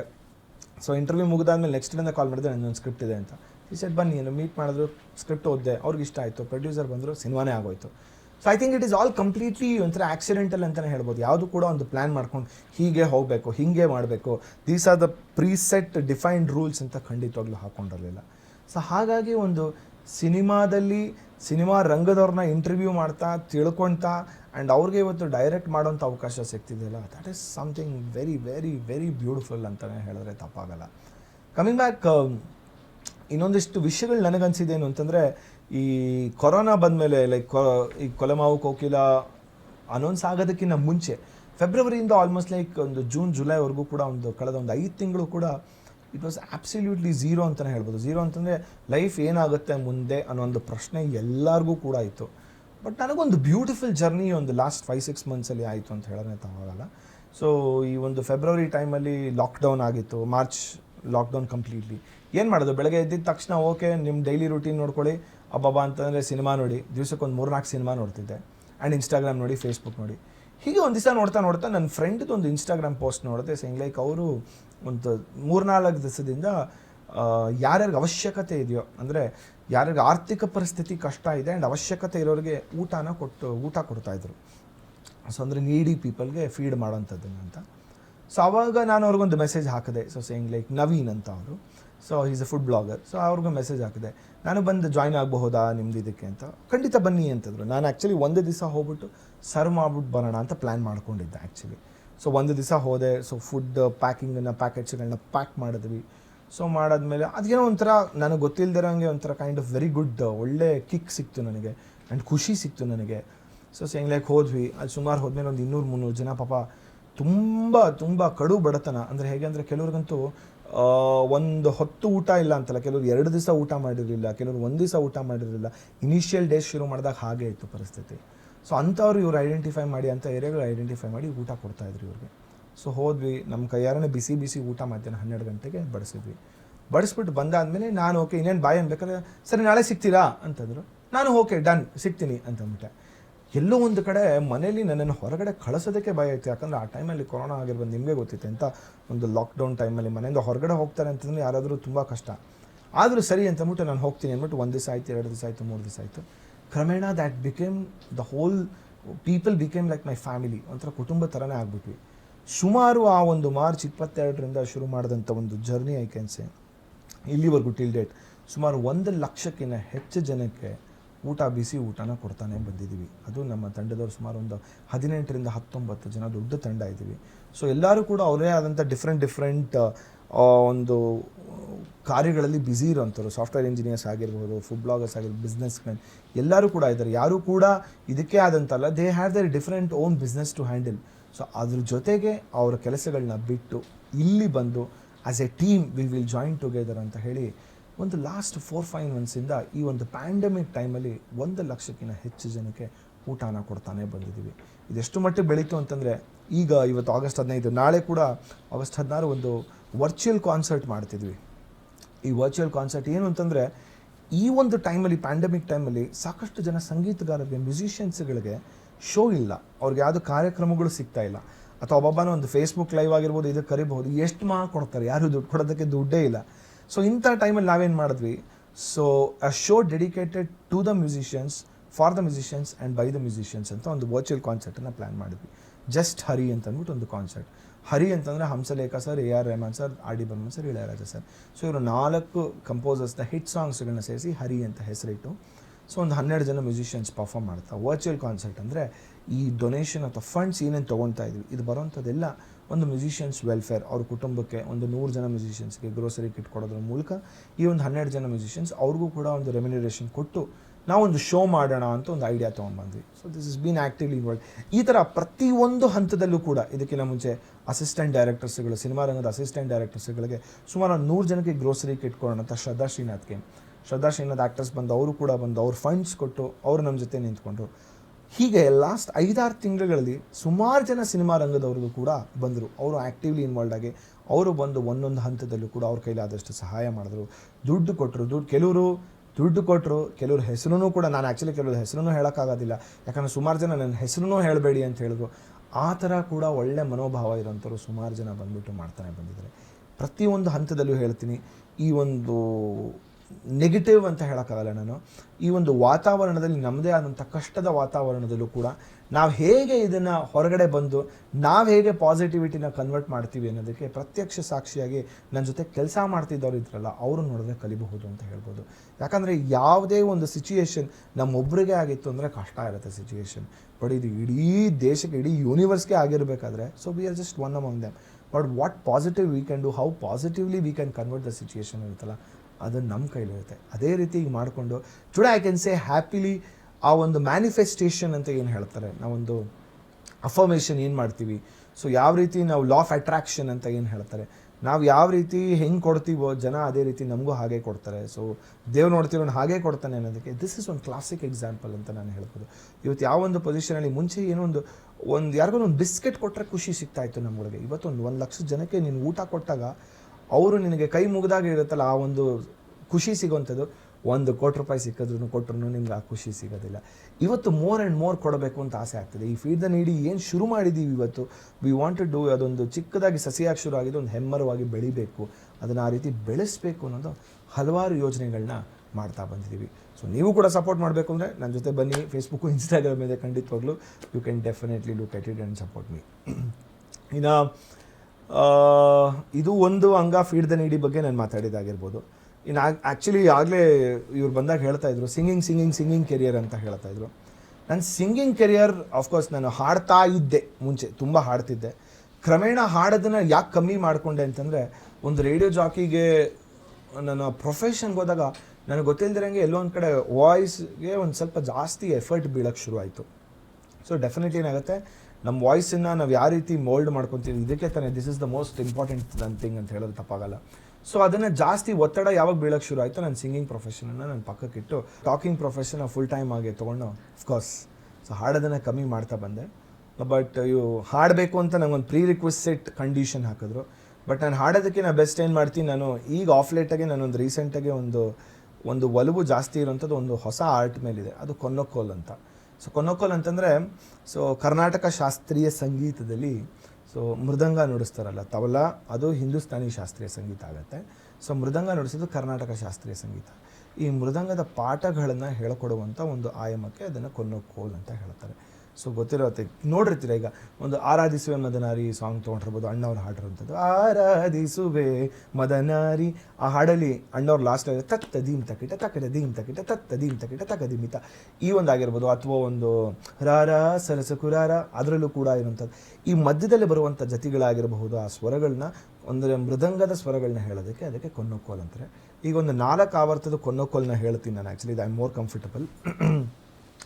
So I can say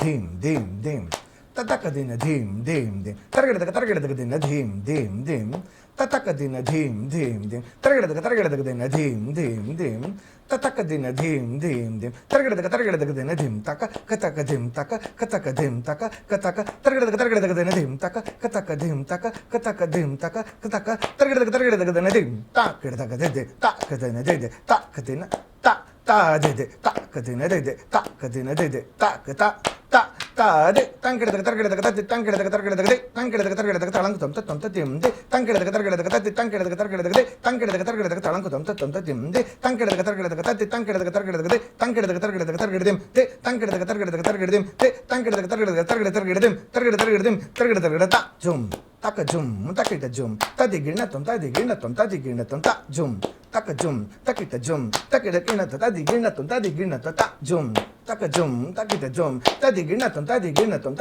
ತೊಂತ. ಇದನ್ನ ಕೊನ್ನೋಕೋಲ್ ಅಂತ ಹೇಳ್ತಾರೆ. ಅದೇ ಹೇಳ್ದಂಗೆ ಮೃದಂಗ ನುಡಿಸ್ತಿರಬೇಕಾದ್ರೆ ಅಫ್ಕೋರ್ಸ್ ಮಧ್ಯದಲ್ಲಿ ಒಂದು ಮೈನರ್ ಎರರ್ ಆಯಿತು ನಂದು. ಸೊ ಇದು ಕೂಡ ನಾನು ಅಭ್ಯಾಸ ಮಾಡ್ತಿದ್ದೀನಿ ಅಂತಲ್ಲ, ಇವೆಲ್ಲ ನೋಡಿ ಕಲ್ತಿರೋವಂಥದ್ದಷ್ಟೇ. ಬಟ್ ಯಾವುದೇ ಒಂದು ಕ್ರಿಯೆನ ಶ್ರದ್ಧೆಯಿಂದ ಕಲ್ತ್ರೆ ನಾವು you can master the art ಅಂತ ಹೇಳಬಹುದು. So I think I am jack of all master of none ಅಂತ ಹೇಳ್ಬೋದು ನಾನು. ಬಟ್ ಐ ಸೋ ವಿಶ್ ಈ ಒಂದು ಕೊನ್ನೋಕಲ್ನ ಕಲಿಬೇಕು ಅಂತ ತುಂಬ ಆಸೆ ಇದೆ. ಸಮಯ ಸಿಕ್ಕಲ್ಲಿ ಖಂಡಿತವಾಗ್ಲೂ I want to master this art. ನನ್ನ ಫ್ರೆಂಡ್ ಕೊನ್ನೋಕೋಲ್ ಸೋಮಶೇಖರ್ ಜೋಯ್ಸ್ ಅಂತ ತುಂಬ ಚೆನ್ನಾಗಿ ಹೇಳ್ತಾರೆ.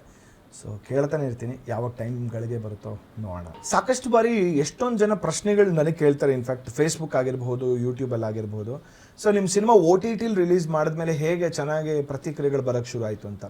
ಫಸ್ಟ್ ಆಫ್ ಆಲ್ ವೀಕ್ಷಕರು ನೋಡ್ತಿರೋರಿಗೆ OTT ಅಂದರೆ ಏನು ಅಂದರೆ, OTT ಅಂದರೆ ಬರೀ ಅಮೆಝಾನ್ ಪ್ರೈಮ್ ಅಲ್ಲ. That is the first thing, please keep in your mind. Okay, OTT ಅಂದರೆ ಓವರ್ ದ ಟಾಪ್ ಪ್ಲಾಟ್ಫಾರ್ಮ್ ಅಂತ ಹೇಳ್ತಾರೆ. ಅಂದರೆ ಯಾವುದೇ ಒಂದು ಎಂಟರ್ಟೈನ್ಮೆಂಟು ಹೈ ಸ್ಪೀಡ್ ಇಂಟರ್ನೆಟ್ ಮೂಲಕ ಪೇಯ್ಡ್ ಸರ್ವಿಸ್ ಆಗುವಂಥದ್ದಕ್ಕೆ OTT ಅಂತ ಹೇಳ್ತಾರೆ. That is over the top platform. So ಈ ಒಂದು ಇನ್ಕ್ಲೂಡಿಂಗ್ ಯೂಟ್ಯೂಬ್ ಕೂಡ ನಿಮ್ಮೊಂದು OTT ಪ್ಲಾಟ್ಫಾರ್ಮ್ ಆ್ಯಕ್ಚುಲಿ. ಓಕೆನಾ, ಒಂದು ನೆಟ್ಫ್ಲಿಕ್ಸ್ ಆಗಿರ್ಬೋದು, ಅಮೆಝಾನ್ ಪ್ರೈಮ್ ಆಗಿರ್ಬೋದು, ZEE5 ಆಗಿರ್ಬೋದು, ಇವೆಲ್ಲ ಯಾವುದಕ್ಕೆ ನೀವು ಕೂಡ OTTಗೆ ಅಂತಲೇ ಹೇಳೋವಂಥದ್ದು. OTT means not Amazon prime ಒಂದೇ ಅಲ್ಲ. Please keep that in mind. So ನನಗೆ ನಮ್ಮ ಸಿನಿಮಾ ಬಂದಾಗ ಸಾಕಷ್ಟು ಆಪ್ಷನ್ಗಳಿತ್ತು. ಈಗ ನಾನು ಹೇಳಿದೆ ನವಂಬರಲ್ಲಿ ಬಿಡುಗಡೆ ಆಯಿತು, 25 ದಿವಸ ಕಷ್ಟಪಟ್ಟು ನನ್ನ ಸಿನಿಮಾ ಓಡ್ತು. ಅದಾದಮೇಲೂ ಕೂಡ ನನ್ನದೇ ರೀತಿಲಿ ನನಗಾದಂಥ ಸಿನಿಮಾ ರೀತಿಲಿ ಸುಮಾರು ಸಿನಿಮಾಗಳು ಕೂಡ ರಿಲೀಸ್ ಆಯಿತು. ಎಷ್ಟೋ ಜನ ಪಾಪ ಒಳ್ಳೊಳ್ಳೆ ಕನಸುಗಳನ್ನ ಇಟ್ಕೊಂಡು 2.5 ವರ್ಷ 3 ವರ್ಷ ಕಷ್ಟಪಟ್ಟು ಸಿನಿಮಾ ಮಾಡಿರ್ತಾರೆ, ಕೋಟ್ಯಾಂತರ ರೂಪಾಯಿ ಹಾಕಿರ್ತಾರೆ. But just a week or max to max 10 days cinema ಥಿಯೇಟ್ರಲ್ಲಿ ಓಡುತ್ತೆ. ಅದು ಜನಕ್ಕೆ ಗೊತ್ತೂರಲ್ಲ ಬಿಡುಗಡೆ ಆಗ್ಬೇಕಾದ್ರೆ. ನೀವು ಇಮ್ಯಾಜಿನ್ ಮಾಡ್ಕೊಳ್ಳಿ, ದಿವಸಕ್ಕೆ ಆ ಒಂದು ದಿವಸ ನಿಮಗೆ 10 ಫಿಲಮ್ ರಿಲೀಸ್ ಆಗಿದೆ, ಅದ್ರ ಜೊತೆಗೆ ಬೇರೆ ಭಾಷೆಗಳ ಸಿನಿಮಾ ಕೂಡ ರಿಲೀಸ್ ಆಗಿದೆ. ಇಷ್ಟು ಕಾಂಪಿಟೇಷನ್ ಮಧ್ಯದಲ್ಲೂ ಒಬ್ಬ ವೀಕ್ಷಕ ನಾನು ಹೋಗಿ ದುಡ್ಡು ಕೊಟ್ಟು ಥಿಯೇಟ್ರಿಗೆ ಬಂದು ಸಿನಿಮಾ ನೋಡಬೇಕು ಅಂದರೆ ಅದು ಇನ್ನೆಷ್ಟರ ಮಟ್ಟಿಗೆ ದೊಡ್ಡ ಹಿಟ್ ಆಗಿರಬೇಕು, ಅಥವಾ ಹಿಟ್ ಅನ್ನೋದಕ್ಕಿಂತ ವರ್ಡ್ ಆಫ್ ಮೌತ್ ಹೇಗೋಗಿರಬೇಕು, ಸಿಕ್ಕಾಬಿಡೆ ಕಷ್ಟಗಳಿರುತ್ತೆ. But when it comes to OTT ಅಂತ ಬಂದಾಗ ಮನೇಲೆ ಆರಾಮಾಗಿ ಕೂತ್ಕೊಂಡು ನನಗೆ ಬೇಕಿರೋ ಏನೇನು ಬರುತ್ತೋ, ನನಗೆ ರಿವ್ಯೂಸ್ಗಳು ಫೇಸ್ಬುಕ್ಕಲ್ಲಿ ಬಂದಿರುತ್ತೋ, ಯೂಟ್ಯೂಬಲ್ಲಿ ಬಂದಿರುತ್ತೋ ನೋಡ್ಬಿಟ್ಟು ನಾನು ಡೈರೆಕ್ಟಾಗಿ ಹೋಗ್ಬಿಟ್ಟು ಯಾವುದೊಂದು ಅಮೆಝಾನ್ ಪ್ರೈಮ್ಗೆ ಹೋಗ್ತೀನಿ, ನೆಟ್ಫ್ಲಿಕ್ಸ್ಗೆ ಹೋಗ್ತೀನಿ. ಸೊ ಆರಾಮಾಗಿ ಹೋಗ್ಬಿಟ್ಟು ಸಿನಿಮಾ ನೋಡ್ಬೋದು. ಇದು ಈಗಿನ ಹೊಸ ಬೆಳವಣಿಗೆ ಎಷ್ಟು ಮಟ್ಟಿಗೆ ಅಡ್ವಾಂಟೇಜ್ ಆಗಿದೆ ಅನ್ನೋದಕ್ಕೆ ನನ್ನ ಸಿನಿಮಾ ಒಂದು ಪ್ರಾಕ್ಟಿಕಲ್ ಎಕ್ಸಾಂಪಲ್ ಅಂತಲೇ ಹೇಳ್ಬೋದು. ಸೊ ರಿಲೀಸ್ ಆದಮೇಲೆ OTTಗೆ ರಿಲೀಸ್ ಆದಮೇಲೆ ನಾವು ಮಾಡಿದಂಥ ಬೇಸಿಕ್ ಎಕ್ಸಸೈಸಸ್ಗಳು ಹೇಳ್ತೀನಿ. ಸಿನಿಮಾ ಪೊಸಿಷನಿಂಗ್ನ OTTಲಿ ಹೇಗೆ ಮಾಡಬೇಕು ಅಂತ ನಾನು ಕರೆಕ್ಟಾಗಿ ತಿಳ್ಕೊಂಡೆ. ಸೊ ಯಾವ್ದು ಥಿಯೇಟ್ರಿಕಲ್ಗೆ ನೀವು ಮಾಡಬೇಕಿರೋಂಥ ಮಾರ್ಕೆಟಿಂಗ್ ಸ್ಟ್ರಾಟಜೀಸ್ ಇರುತ್ತಲ್ಲ, ಅಂದರೆ ಪೇಪರಲ್ಲಿ ಹಾಕಬೇಕಾ, ಪೇಪರಲ್ಲಿ ಪ್ರಿಂಟ್ ಹಾಕ್ಸ್ದೆ, ಅಥವಾ ಫ್ಲೆಕ್ಸ್ ಹಾಕ್ಸ್ಬೇಕಾಗಿತ್ತು, ಹೋರ್ಡಿಂಗ್ ಹಾಕ್ಸ್ಬೋದಾಗಿತ್ತು, ಇವೆಲ್ಲ ಯಾವುದೋ ಅವಶ್ಯಕತೆನೇ ಇರಲ್ಲ OTTಗೆ. ಯಾಕಂದರೆ OTT ಅಂತಲೇ ಜನ ನೋಡೋದೇ ಇಂಟರ್ನೆಟ್ ಮೂಲಕ. So it is going to be on social media. So ನಾನು ಮಾಡೋದಂಥ ಬೇಸಿಕ್ ಸಿಂಪಲ್ ಪ್ರಮೋಷನ್ಸ್ ಏನು ಅಂತಂದರೆ, I need to promote my film only on the internet. So ಬರೀ ಇಂಟರ್ನೆಟಲ್ಲಿ ಮಾತ್ರ ಪ್ರಮೋಟ್ ಮಾಡಬೇಕಾಗಿರೋಂಥದ್ದು. ಸೊ ಅದರಲ್ಲೂ ಕೂಡ ಹೇಳ್ತೀನಿ, ಟಿಕ್ಟಾಕಲ್ಲಿ ಇವಾಗ ಬಿಡಿ ಟಿಕ್ಟಾಕ್ ಬ್ಯಾನ್ ಆಗೋಗಿದೆ. ಮುಂಚೆ ಟಿಕ್ಟಾಕಲ್ಲಿ ಇಷ್ಟು ಖರ್ಚು ಮಾಡಬೇಕಾಗತ್ತೆ, ಇದನ್ನು ಮಾಡಬೇಕಾಗತ್ತೆ, ಅದರಿಂದ ಅವ್ಯಾವುದು ವರ್ಕೌಟ್ ಆಗೋಲ್ಲ. ನಿಮಗೆ ಸಿಂಪಲ್ 2 ಮೀಡಿಯಮ್ಸ್ ಯಾವುದು ವರ್ಕೌಟ್ ಆಗುತ್ತೆ ಅಂತಲೇ, ಒಂದು ಫೇಸ್ಬುಕ್ ಆಗಿರ್ಬೋದು, ಇನ್ನೊಂದು ಇನ್ಸ್ಟಾಗ್ರಾಮ್ ಆಗಿರ್ಬೋದು. ಇವೆರಡು ಮ್ಯಾಕ್ಸಿಮಮ್ ವರ್ಕೌಟ್ ಆಗುತ್ತೆ. ಹ್ಯಾಶ್ಟ್ಯಾಗ್ಸ್, ನಮ್ಮ ಹ್ಯಾಶ್ಟ್ಯಾಗ್ಸ್ಗಳು ಸಿನಿಮಾ ಟ್ರೈಲರ್ ಏನು ಮಾಡ್ತೀವಿ ಆಯಿತಾ, ಆವಾಗ 2 ನಿಮಿಷ ಟ್ರೈಲರ್ ಯೂಟ್ಯೂಬ್ ಮಾಡಿರ್ತೀವಿ. ಇಲ್ಲಿ 15 ಸೆಕೆಂಡ್ 15 ಸೆಕೆಂಡು ಇನ್ಸ್ಟಾ ಸ್ಟೋರಿಗೆ ಹಾಕ್ತೀನೋ, ವಾಟ್ಸಪ್ ಸ್ಟೋರಿಗೆ ಹಾಕ್ತೀನೋ, ಫೇಸ್ಬುಕ್ ಸ್ಟೋರಿಗೆ ಹಾಕ್ತೀನೋ, 15 ಸೆಕೆಂಡಲ್ಲಿ what can you communicate to the people, ಜನರಿಗೆ ಏನು ಸಂದೇಶ ಕೊಡ್ಬೋದು ನಿಮ್ಮ ಸಿನಿಮಾ ಬಂದು ನೋಡೋದಕ್ಕೆ ಅನ್ನೋದಕ್ಕೆ ಒಂದು 4 ರಿಂದ 5 ಚಿಕ್ಕ ಚಿಕ್ಕ ಪ್ರೋಮೋಗಳನ್ನ ಮಾಡೋಕ್ಕೆ ಶುರು ಮಾಡಿದೆ. ಅದನ್ನು ಮೊದಲನೇ ವಾರದಲ್ಲಿ ನಾನು ಹಂತವಾಗಿ ಕರೆಕ್ಟ್ ಟೈಮ್ಗೆ ಬಿಡೋಕ್ಕೆ ಶುರು ಮಾಡಿದೆ. ಅದು ಕೂಡ ನೀವು ಯೂಟ್ಯೂಬ್ ಆಗಿರ್ಬೋದು, ನೀವು ಇಂಟರ್ನೆಟಲ್ಲಿ ಬಿಡಬೇಕಾದ್ರೆ ನಂಗೆ ಗೊತ್ತಾಗ್ಬಿಡ್ತೀವಿ ಇವತ್ತು ರಾತ್ರಿ 9 ಗಂಟೆಗೆ ಬಿಟ್ಬಿಡ್ತೀವಿ. No, you should not do that. ಯಾಕಂದರೆ ಇಂಟರ್ನೆಟ್ಟಲ್ಲೂ ಕೂಡ ಅದರದೇ ಆದಂಥ ನಿಯಮಗಳಿರುತ್ತೆ. ಅಂದರೆ you have to follow the rules. Okay, ಈ ಟೈಮಲ್ಲಿ ಬಿಟ್ಟರೆ ನನ್ನ ಟ್ರ್ಯಾಕ್ಷನ್ ಹಿಂಗೆ ಸಿಗುತ್ತೆ, ಅಥವಾ ಈ ಟೈಮಲ್ಲಿ ಬಿಟ್ಟರೆ ನನ್ನ ಟ್ರಾಫಿಕ್ ಹಿಂಗಿರುತ್ತೆ ಅಂತ ತುಂಬ ಅದಕ್ಕೆ R&D ಮಾಡಬೇಕಾಗುತ್ತೆ. ಗೊತ್ತಿರೋನು ಗೊತ್ತಾ, ನೀವು ಮೀಟ್ ಮಾಡಿದ್ರೆ ಅವ್ರು R&D ಮಾಡಿರ್ತಾರೆ, ಹೇಳ್ತಾರೆ, ನಿಮಗೆ ಗೈಡು ಕೂಡ ಮಾಡ್ತಾರೆ. ಸೊ ಅದೇ ರೀತಿ I just followed the protocols. Okay, ಈ ಟೈಮಲ್ಲಿ ನಂದೊಂದು 15 ಸೆಕೆಂಡ್ ಪ್ರೋಮೋನ ಹಾಕ್ತೀನಿ, ಸಿನಿಮಾ ಪ್ರೋಮೋ, ಟ್ರೈಲರ್ ಹಾಕ್ತೀನಿ. ಸೊ ಮಾಡಾದ್ಮೇಲೆ 1 ವಾರ ಅಷ್ಟೊತ್ತಿಗೆ ನನಗೆ ರಿಸಲ್ಟು ಕ್ಲಿಯರಾಗಿ ನನಗೆ ಗೊತ್ತಾಗಕ್ಕೆ ಶುರು ಆಯಿತು. ಯಾವಾಗ ಜನ ಪ್ರತಿಕ್ರಿಯೆಗಳನ್ನ ಮಾಡೋಕ್ಕೆ ಶುರು ಮಾಡಿದ್ರು, ರೆಸ್ಪಾಂಡ್ ಮಾಡೋಕ್ಕೆ ಶುರು ಮಾಡಿದ್ರು, oh this is working. So ಅದೇ ಒಂದು ಪ್ಯಾಟರ್ನನ್ನು for about 4 weeks we did. ಅಂದರೆ 4 ವಾರ ಕೂಡ ಮಾಡಿದ್ವಿ. 4 ವಾರ ಮಾಡ್ತಿರ್ಬೇಕಾದ್ರೆ ಆವಾಗಲೇ ಗೊತ್ತಾಗೋಯಿತು, ಸುಮಾರು ಒಂದು 15 ಡೇಸ್ಗೆ ಕನ್ನಡ ಸಿನಿಮಾಗಳಲ್ಲಿ 1 ಮಿಲಿಯನ್ ಕ್ರಾಸ್ ಆದರೆ that's a very good number ಅಂತ ನಾನು ಕೇಳಿದ್ದೆ. ಬಟ್ ನನ್ನ ಸಿನಿಮಾ 15 ದಿವಸದಲ್ಲಿ we were able to touch 5 million touch ಆಗಿತ್ತು, 5 ಮಿಲಿಯನ್ ಸ್ಟ್ರೀಮ್ಸ್. ಸೊ ಹೋಗ್ತಾ ಒಂದು ತಿಂಗಳಲ್ಲಿ we were able to touch 15 million streams. So that was very good number. 15 million streams touch ಆಗ್ತಿರ್ಬೇಕಾದ್ರೆ ಏನಾಗುತ್ತೆ, ನಿಮಗೆ ಕ್ರಮೇಣ OTTಲಿ ಬೇರೆ ಬೇರೆ ಭಾಷೆಗಳ ಸಿನಿಮಾ ನಾವೇ ಹೇಗೆ ನೋಡ್ತೀವೋ ಕನ್ನಡದವರು, ನಮ್ಮ ಭಾಷೆಯ ಸಿನಿಮಾಗಳನ್ನೂ ಕೂಡ ಬೇರೆಯವರು ನೋಡ್ತಾರೆ. ಅದು ಬರೀ ಸುಳ್ಳು. ಥಿಯೇಟ್ರಲ್ಲಿ ಬಂದು ನಾವು ಬರೀ ನಮ್ಮ ಭಾಷೆ ನಾವು ಮಾತ್ರ ಬೇರೆ ಭಾಷೆ ನೋಡ್ತೀವಿ, ನಮ್ಮ ಭಾಷೆ ಬೇರೆ ನೋಡಲ್ಲ, ಅದು ಥಿಯೇಟ್ರಿಕಲ್ ಆಗ್ಬೋದು, ಬಟ್ OTTಲಿ ಆಗಲ್ಲ. ಯಾಕಂದರೆ ನೀವು ನಂಬ್ತಿರೋ ಬಿಡ್ತಿರೋ, ನನಗೆ ಉಜ್ಬೇಕಿಸ್ತಾನಿಂದನೂ ಮೆಸೇಜ್ ಹಾಕಿದ್ದಾರೆ, ಆ ಥರ ಮೆಸೇಜ್ಗಳು ಇದೆ. ತಮಿಳ್ನಾಡಿಂದ ಆಗಿರ್ಬೋದು, ತೆಲುಗುವಿಂದ ಆಗಿರ್ಬೋದು, ಆಂಧ್ರ ಪ್ರದೇಶ, ನನಗೆ ಬೆಂಗಾಲಿ, ಆಮೇಲೆ ಎಲ್ಲಿ ಲಡಾಖಿಂದ, ಸೊ ಸುಮಾರು ಜನ ಕಡೆಯಿಂದ ನನಗೆ ಮೆಸೇಜಸ್ಗಳು ನನಗೆ ಇನ್ಸ್ಟಾಗ್ರಾಮಲ್ಲಿ ಬಂದಿದೆ. ಸೊ ಹೇಗೆ ಅಂತಂದರೆ, ಅವ್ರಿಗೆ ಇದೇ ನಮ್ಮ ಸಿನಿಮಾ ಒಂದು ಪೊಸಿಷನಿಂಗ್, ಈಗ ಥ್ರಿಲ್ಲರ್ ಸೆಗ್ಮೆಂಟಲ್ಲಿ ಒಂದು ಕಡೆ ಹೋಗಿರಬಹುದು, ಅಥವಾ ಒಂದು ಕನ್ನಡ ಸೆಗ್ಮೆಂಟಲ್ಲಿ ಒಂದು ಕಡೆ ಹೋಗಿರೋಂಥದ್ದು. ಸೊ ಡಿಫ್ರೆಂಟ್ ಸೆಗ್ಮೆಂಟ್ಸಲ್ಲಿ ಹೋದಾಗ, ನ್ಯೂ ರಿಲೀಸಸ್ ಆದಾಗ ಕ್ರಮೇಣ ಏನಾಗುತ್ತೆ, ಜನ ಬಂದು ನೋಡೋದಕ್ಕೆ, ಥ್ರಿಲ್ಲರ್ ಸೆಗ್ಮೆಂಟ್ಗೆ ಅಂತ ಬಂದಾಗ ಜನ ಬಂದು they want to witness it. So ಆವಾಗ ನೋಡೋಕ್ಕೆ ಶುರು ಮಾಡ್ತಾರೆ. ಒಂದ್ಸಲಿ ಯಾವಾಗ ಜನ ಒಂದು ಒಳ್ಳೆ ಪ್ರತಿಕ್ರಿಯೆ ಕೊಟ್ಟರು, ನಾನು ಯಾವಾಗ ಸ್ಕ್ರೀನ್ಶಾಟನ್ನು ತೆಗೆದು ಅದನ್ನು ಥ್ಯಾಂಕ್ ಮಾಡೋಕ್ಕೆ ಶುರು ಮಾಡಿದೆ, ಇನ್ಸ್ಟಾಗ್ರಾಮ್ ಆಗಿರ್ಬೋದು, ವಾಟ್ಸಾಪಲ್ಲಿ. ಸೊ ಪೀಪಲ್ ಸ್ಟಾರ್ಟೆಡ್ ಈ ಸಿನಿಮಾ ಚೆನ್ನಾಗಿರ್ಬೋದಲ್ಲ, ನಾವು ನೋಡೋಣ ಅಂತ ಶುರು ಮಾಡಿದ್ರು. ಹಾಗೆ ಬೆಳ್ಕೊತಾ ಹೋಗಿ ಪ್ರತಿಯೊಂದು ದಿವಸನೂ ಜಾಸ್ತಿ ಆಗ್ತಾ ಹೋಯಿತು. ಇದಾದಮೇಲೆ ಬಂದಿದ್ದು ನಮಗೇನು ಅಂತಂದರೆ, OTT ಸಿನಿಮಾ ರಿಲೀಸ್ ಆದಮೇಲೆ ಡಬ್ಬಿಂಗ್. ಸೊ OTTಲಿ ಯಾವಾಗ ಚೆನ್ನಾಗಿ ಆಗೋಕ್ಕೆ ಶುರು ಆಯಿತೋ, ಎಷ್ಟೊಂದು ದೊಡ್ಡ ಪ್ರೊಡಕ್ಷನ್ ಹೌಸ್ಗಳ ಕಂಪ್ನಿಗಳಾಗಿರ್ಬೋದು, ಸೊ ಅವ್ರೇನು ಮಾಡ್ತಾರೆ, they will be keeping N I, ಒಂದು ನೋಡ್ತಾ ಇರ್ತಾರೆ ಯಾವ ಸಿನಿಮಾಗಳು ಚೆನ್ನಾಗ್ತಿದೆ, ತೊಗೋಬಹುದಾ ಹಿಂಗೆ ಅಂತ. ಸೊ ಅವಾಗ ನನಗೆ ಹೆಲ್ಪ್ ಆಗಿದೆ, ಬಂದು ಒಂದು ಲಾಲ್ವಾನಿ ಪ್ರೊಡಕ್ಷನ್, ಸಂಜಯ್ ಲಾಲ್ವಾನಿ ಪ್ರೊಡಕ್ಷನ್ ಹೌಸ್ ಅವರು ತುಂಬ ದೊಡ್ಡ ಸಿನಿಮಾಗಳಿದೆ, ಭರತನೇ ನೀನು ಮಹರ್ಷಿ, ಇಂಥ ದೊಡ್ಡ ಸಿನಿಮಾಗಳನ್ನೆಲ್ಲ ಮಾಡಿರೋಂಥವ್ರು. ಸೊ ಅವರು ಬಂದು ಕೂಡ ಈ ಸಿನಿಮಾನ ತೊಗೋಬೇಕು ಅಂತಂದರು. ಅದು ತಮಿಳು, ತೆಲುಗು, ಮಲಯಾಳಂ, ಹಿಂದಿ 4 ಲ್ಯಾಂಗ್ವೇಜು ತೊಗೊತೀವಿ ಅಂತಂದರು. It's like very happy. I said first of all ನಾನು ಬರೀ ಕನ್ನಡದಲ್ಲಿ ಆಗುತ್ತೆ ಅಂತ ಅಂದ್ಕೊಂಡಿದ್ದೆ, ಬಟ್ 4 ಲ್ಯಾಂಗ್ವೇಜ್ಗೆ ಹೋಗುತ್ತೆ ಅನ್ನೋದು ನನಗೆ ಗೊತ್ತಿರಲಿಲ್ಲ. ಸೊ ಬಂದರು, 4 ಲ್ಯಾಂಗ್ವೇಜ್ಗೂ ಸಿನಿಮಾ ತೊಗೊಂಡ್ರು. ಸೊ ಡಬ್ಬಿಂಗ್ ಎಲ್ಲ ಮುಗಿದಾದ್ಮೇಲೆ ಅದನ್ನು ಅನೌನ್ಸ್ ಮಾಡಿದ್ವಿ. ಯಾವಾಗ when you have confidence saying like, ನೀವು ಮಾಡಿದಂಥ ಸಿನಿಮಾ ಥಿಯೇಟ್ರಲ್ಲಿ ಓಡದಿದ್ರೂ ಪರವಾಗಿಲ್ಲ, ಅಟ್ಲೀಸ್ಟ್ ಒಂದು OTTಲಿ ನೋಡಿದ್ರೆ ನನಗೊಂದು ಸ್ವಲ್ಪ ಕಾನ್ಫಿಡೆನ್ಸ್ ಬರೋಕ್ಕೆ ಶುರು ಆಯಿತು. ಅಂದರೆ ಎಲ್ಲೂ ಎಡವಿಲ್ಲ. ಯಾಕಂದರೆ ಎಡವಿಲ್ಲ ಅಂತಲೇ, ಮೇ ಬಿ ಸಿನಿಮಾ ರಿಲೀಸ್ ಮಾಡಿದ್ದು ಡೇಟ್ ಎಡವಿರ್ತೀವಿ, ಬಟ್ ಸಿನಿಮಾ ರಿಲೀಸ್ ಮಾಡಿದ ಪೊಸಿಷನಿಂಗ್ ಎಡವಿರ್ಬೋದು, ಬಿಟ್ಟರೆ ಸಿನಿಮಾ ಆಸ್ ಅ ಕಂಟೆಂಟ್ ನಾವು ಎಡವಿಲ್ಲ ಅಂತ ಅವಾಗ ಒಂಚೂರು ಕಾನ್ಫಿಡೆನ್ಸ್ ಬರೋಕ್ಕೆ ಶುರು ಆಯಿತು. ಇದೊಂದು ಯಾವಾಗಲೂ ಹೇಳ್ತೀನಿ, ಅಂದರೆ ಒಬ್ಬ ಫಿಲ್ಮ್ ಮೇಕರ್, ನೀವು ಸಿನಿಮಾ ಮಾಡಿದಾಗ, ಅಯ್ಯೋ ನನಗಿಷ್ಟ ಆಗ್ತಿದೆ ಗುರು, ನನಗಿದು ಇಷ್ಟ ಆಗಿದೆ, ನಾನು ಈ ಥರ ನಾನು ಕಥೆನ ಇಷ್ಟಪಟ್ಟಿದ್ದೀನಿ, no always don't keep that in mind. ಒಬ್ಬ ಸಿನಿಮಾ ಮೇಕರ್ ಆಗಿ ನಾನು ನೋಡಿದಾಗ ಬೇಸಿಕ್ ಎಕ್ಸಸೈಸ್ ನಾನು ಮಾಡಿದ್ದೇನು ಅಂತಂದರೆ, ಸ್ಕ್ರಿಪ್ಟಿಂಗಲ್ಲಿ ಮಾಡಿದ ಎಕ್ಸಸೈಸು, ಆಮೇಲೆ ರಿಲೀಸ್ ಮಾಡೋಕ್ಕೆ ಮುಂಚೆ ಮಾಡಿದಂಥ exercise, 2 exercises. Different age group ಅವರು, ಅಂದರೆ ಬೇರೆ ಬೇರೆ ವರ್ಗದವ್ರು ಇರ್ತಾರಲ್ಲ, ಲೈಕ್ 12ರಿಂದ 19, 20ರಿಂದ 25, 25ರಿಂದ 34, ಈ ಥರ ಡಿಫ್ರೆಂಟ್ ಏಜ್ ಗ್ರೂಪಲ್ಲಿರುವಂಥ ಬೇರೆ ಬೇರೆ ಮನುಷ್ಯನ ಕರ್ಕೊಂಡು ಬಂದು ಕೂಡಿಸಿ ಅವ್ರಿಗೆ ಫಸ್ಟ್ ಸ್ಕ್ರಿಪ್ಟ್ ಓದಿದ್ದೆ. ಸೊ ಸ್ಕ್ರಿಪ್ಟ್ ಓದಿದ್ಮೇಲೆ ಅವ್ರಿಗೆ ಏನು ಅನಿಸುತ್ತೆ ಅಂತ ಅವ್ರ ಅಭಿಪ್ರಾಯಗಳನ್ನ ತೊಗೊಂಡೆ. ಅವಾಗೇನಾಗುತ್ತೆ, ನಿಮಗೆ ಗೊತ್ತಿರಲ್ಲ, ಒಬ್ಬ ಕಾಲೇಜ್ ಹೋಗೋವಂಥ ಹುಡುಗ, ಆಮೇಲೆ ಒಬ್ಬರು ತಾಯಿ, 2 ಮಕ್ಕಳಿರೋ ತಾಯಿ, ಇಬ್ಬರು ನೋಡೋವಂಥ ದೃಷ್ಟಿನೇ ಬೇರೆ ಥರ ಇರುತ್ತೆ ಒಂದು ಸಿನಿಮಾದ ಸ್ಕ್ರಿಪ್ಟನ್ನು. ಸೊ ಅವಾಗೇನಾಗುತ್ತೆ, ನಿಮಗೆ ಎಲ್ಲೋ ಒಂದು ಕಡೆ ಮಧ್ಯದ ಪಾಯಿಂಟ್ಗೆ you can compromise yourself. ಈ ರೀತಿ ಮಾಡ್ತು ಅಂದರೆ ನಾನು ಎಂಡಿಂಗ್ ಈ ರೀತಿ ಮಾಡ್ಬೋದು. ನನ್ನ ಸಿನಿಮಾ ಇದ್ದಿದ್ದು ಬೇರೆಯೇ ಎಂಡಿಂಗು. 14 ಜನಕ್ಕೆ ನಾನು ಎಂಡಿಂಗ್ ಹೇಳಿದಾಗ 14 ಜನದಲ್ಲಿ 13 ಜನ ಎಂಡಿಂಗ್ ಚೇಂಜ್ ಮಾಡಿ ಅಂದರು. ಆ ಒಬ್ಬ ಬೇಡ ಅಂದು ನಾನು, ಯಾಕಂದರೆ ನನ್ನ ಸಿನಿಮಾ ನಾನೇ ಬರೆದಿದ್ದು.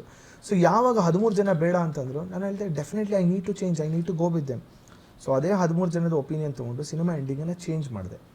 ಅದೇ ಸಿನಿಮಾನ ಫಸ್ಟ್ ಕಟ್ ಆಮೇಲೆ ಫಸ್ಟ್ ಕಾಪಿ ಆದಮೇಲೆ ಯಾವಾಗ ತಂದು ಅದೇ ವರ್ಗದಲ್ಲಿ ಬೇರೆ ಬೇರೆ ಜನನ ಕರ್ಕೊಂಡು ಬಂದು ಸಿನಿಮಾ ತೋರಿಸಿದಾಗ ಸುಮಾರು ವಿಷಯಗಳು ನನಗೆ ಹೊರಗೆ ಬಂತು. ನನಗಿದಿಷ್ಟ ಆಗಲ್ಲ, ನನಗಿದಿಷ್ಟ ಆಯಿತು, ಲಾಜಿಕಲ್ ಡೌಟ್ಸ್ಗಳು ಬರೋಕ್ಕೆ ಶುರು ಆಯಿತು. ಆವಾಗ ನನಗೆ ಅಟ್ಲೀಸ್ಟ್ ಒಂದು 5 ರಿಂದ 6 ದಿವಸ ಶೂಟಿಂಗ್ ಪೆಂಡಿಂಗ್ ಇತ್ತು. ಸೊ ಈ ಒಂದು 5-6 ದಿವಸದಲ್ಲಿ ನಾನು ಏನೇನು ಮಾಡಿಫಿಕೇಷನ್ ಮಾಡ್ಕೋಬೋದು ಅಂತ ನನಗೆ ಅವಕಾಶಗಳು ಸಿಕ್ತು. ಆವಾಗ ತಿರ್ಗಾ ಕ್ಲೈಮ್ಯಾಕ್ಸ್ ಇಷ್ಟ ಆಗಿರಲಿಲ್ಲ. ಮತ್ತೊಮ್ಮೆ ಅದಕ್ಕೆ ರೀಜಸ್ಟಿಫಿಕೇಷನ್ ಕೊಟ್ಟು ಮತ್ತೆ ಕ್ಲೈಮ್ಯಾಕ್ಸಿನ ಶೂಟ್ ಮಾಡಿ ನಾನು ಬೇರೆ ರೀತಿಯಲ್ಲಿ ಅದಕ್ಕೊಂದು ಎಂಡಿಂಗ್ ಕೊಟ್ಟೆ. ಸೊ ಅದರದ್ದೇ ಆದಂಥ ರೀತಿ ನನಗೆ ಅದಕ್ಕೆ ನಾನು ಸಿನಿಮಾನ ಮೀಡಿಯಾದವ್ರು ಎಸ್ಪೆಷಲಿ ಜರ್ನಲಿಸ್ಟು, ತುಂಬ ಹಳೆ ಜರ್ನಲಿಸ್ಟು ಬರೆದಾಗ ದ ವೇ ಬ್ಯಾಲೆನ್ಸ್ ಮಾಡಿರೋಂಥ, ನೀವು ಸಿನಿಮಾ ಬ್ಯಾಲೆನ್ಸ್ ಮಾಡಿರೋ ರೀತಿ ತುಂಬ ಇಷ್ಟ ಆಯಿತು ಅಂತ ಹೇಳಿದ್ರು. ಅಂದರೆ ಒಂದು ಸಿಕ್ಕಾಪಟ್ಟೆ ಸೆನ್ಸಿಟಿವ್ ಸಬ್ಜೆಕ್ಟ್, ಇದು ಎಲ್ಲರಿಗೂ ಇಷ್ಟ ಆಗುತ್ತೆ ಎಲ್ಲರಿಗೂ ಇಷ್ಟ ಆಗುತ್ತೆ ಅಂತ ನನಗೆ ಖಂಡಿತವಾಗ್ಲೂ ಗೊತ್ತಿರಲಿಲ್ಲ. ಯಾಕಂದರೆ I was very sure not every one will like my film. Reason ಏನಂತಂದರೆ, ಒಂದು ಭಾಷೆಗೋಸ್ಕರ ಇಷ್ಟು ಮಟ್ಟಿಗೂ ಜನ ಹಿಂಗಾಗ್ತಾರ ಅನ್ನೋದನ್ನು ಕೆಲವರು ಒಪ್ಪಬಹುದು, ಕೆಲವರು ಒಪ್ಪಲ್ಲ ಅಂತ ಗೊತ್ತಿದ್ದು. 50-50. ಸೊ ನನ್ನ ಅದೃಷ್ಟಕ್ಕೂ ಅದೇ ರೀತಿ 50% ಇಷ್ಟಪಟ್ಟರು, 50% ಇಷ್ಟಪಡಲಿಲ್ಲ. ಬಟ್ ಯಾವ 50% ಜನ ಇಷ್ಟಪಟ್ಟರು ಅಥವಾ ಯಾವಾಗ 50% ಜನ ಇಷ್ಟಪಡಲಿಲ್ಲ, ಯಾಕೆ ಇಷ್ಟಪಟ್ಟಿಲ್ಲ ಅನ್ನೋದಕ್ಕೋಸ್ಕರನೂ ಜನ ನೋಡೋಕ್ಕೆ ಶುರು ಮಾಡಿದ್ರು. ಆ್ಯಂಡ್ ಮೀಡಿಯಾ ಎಸ್ಪೆಷಲಿ ಹೇಳ್ತೀನಿ, ಜರ್ನಲಿಸ್ಟ್ ಎಲ್ಲರಿಗೂ ಥ್ಯಾಂಕ್ಸ್ ಹೇಳೋಕ್ಕೆ ಇಷ್ಟಪಡ್ತೀನಿ.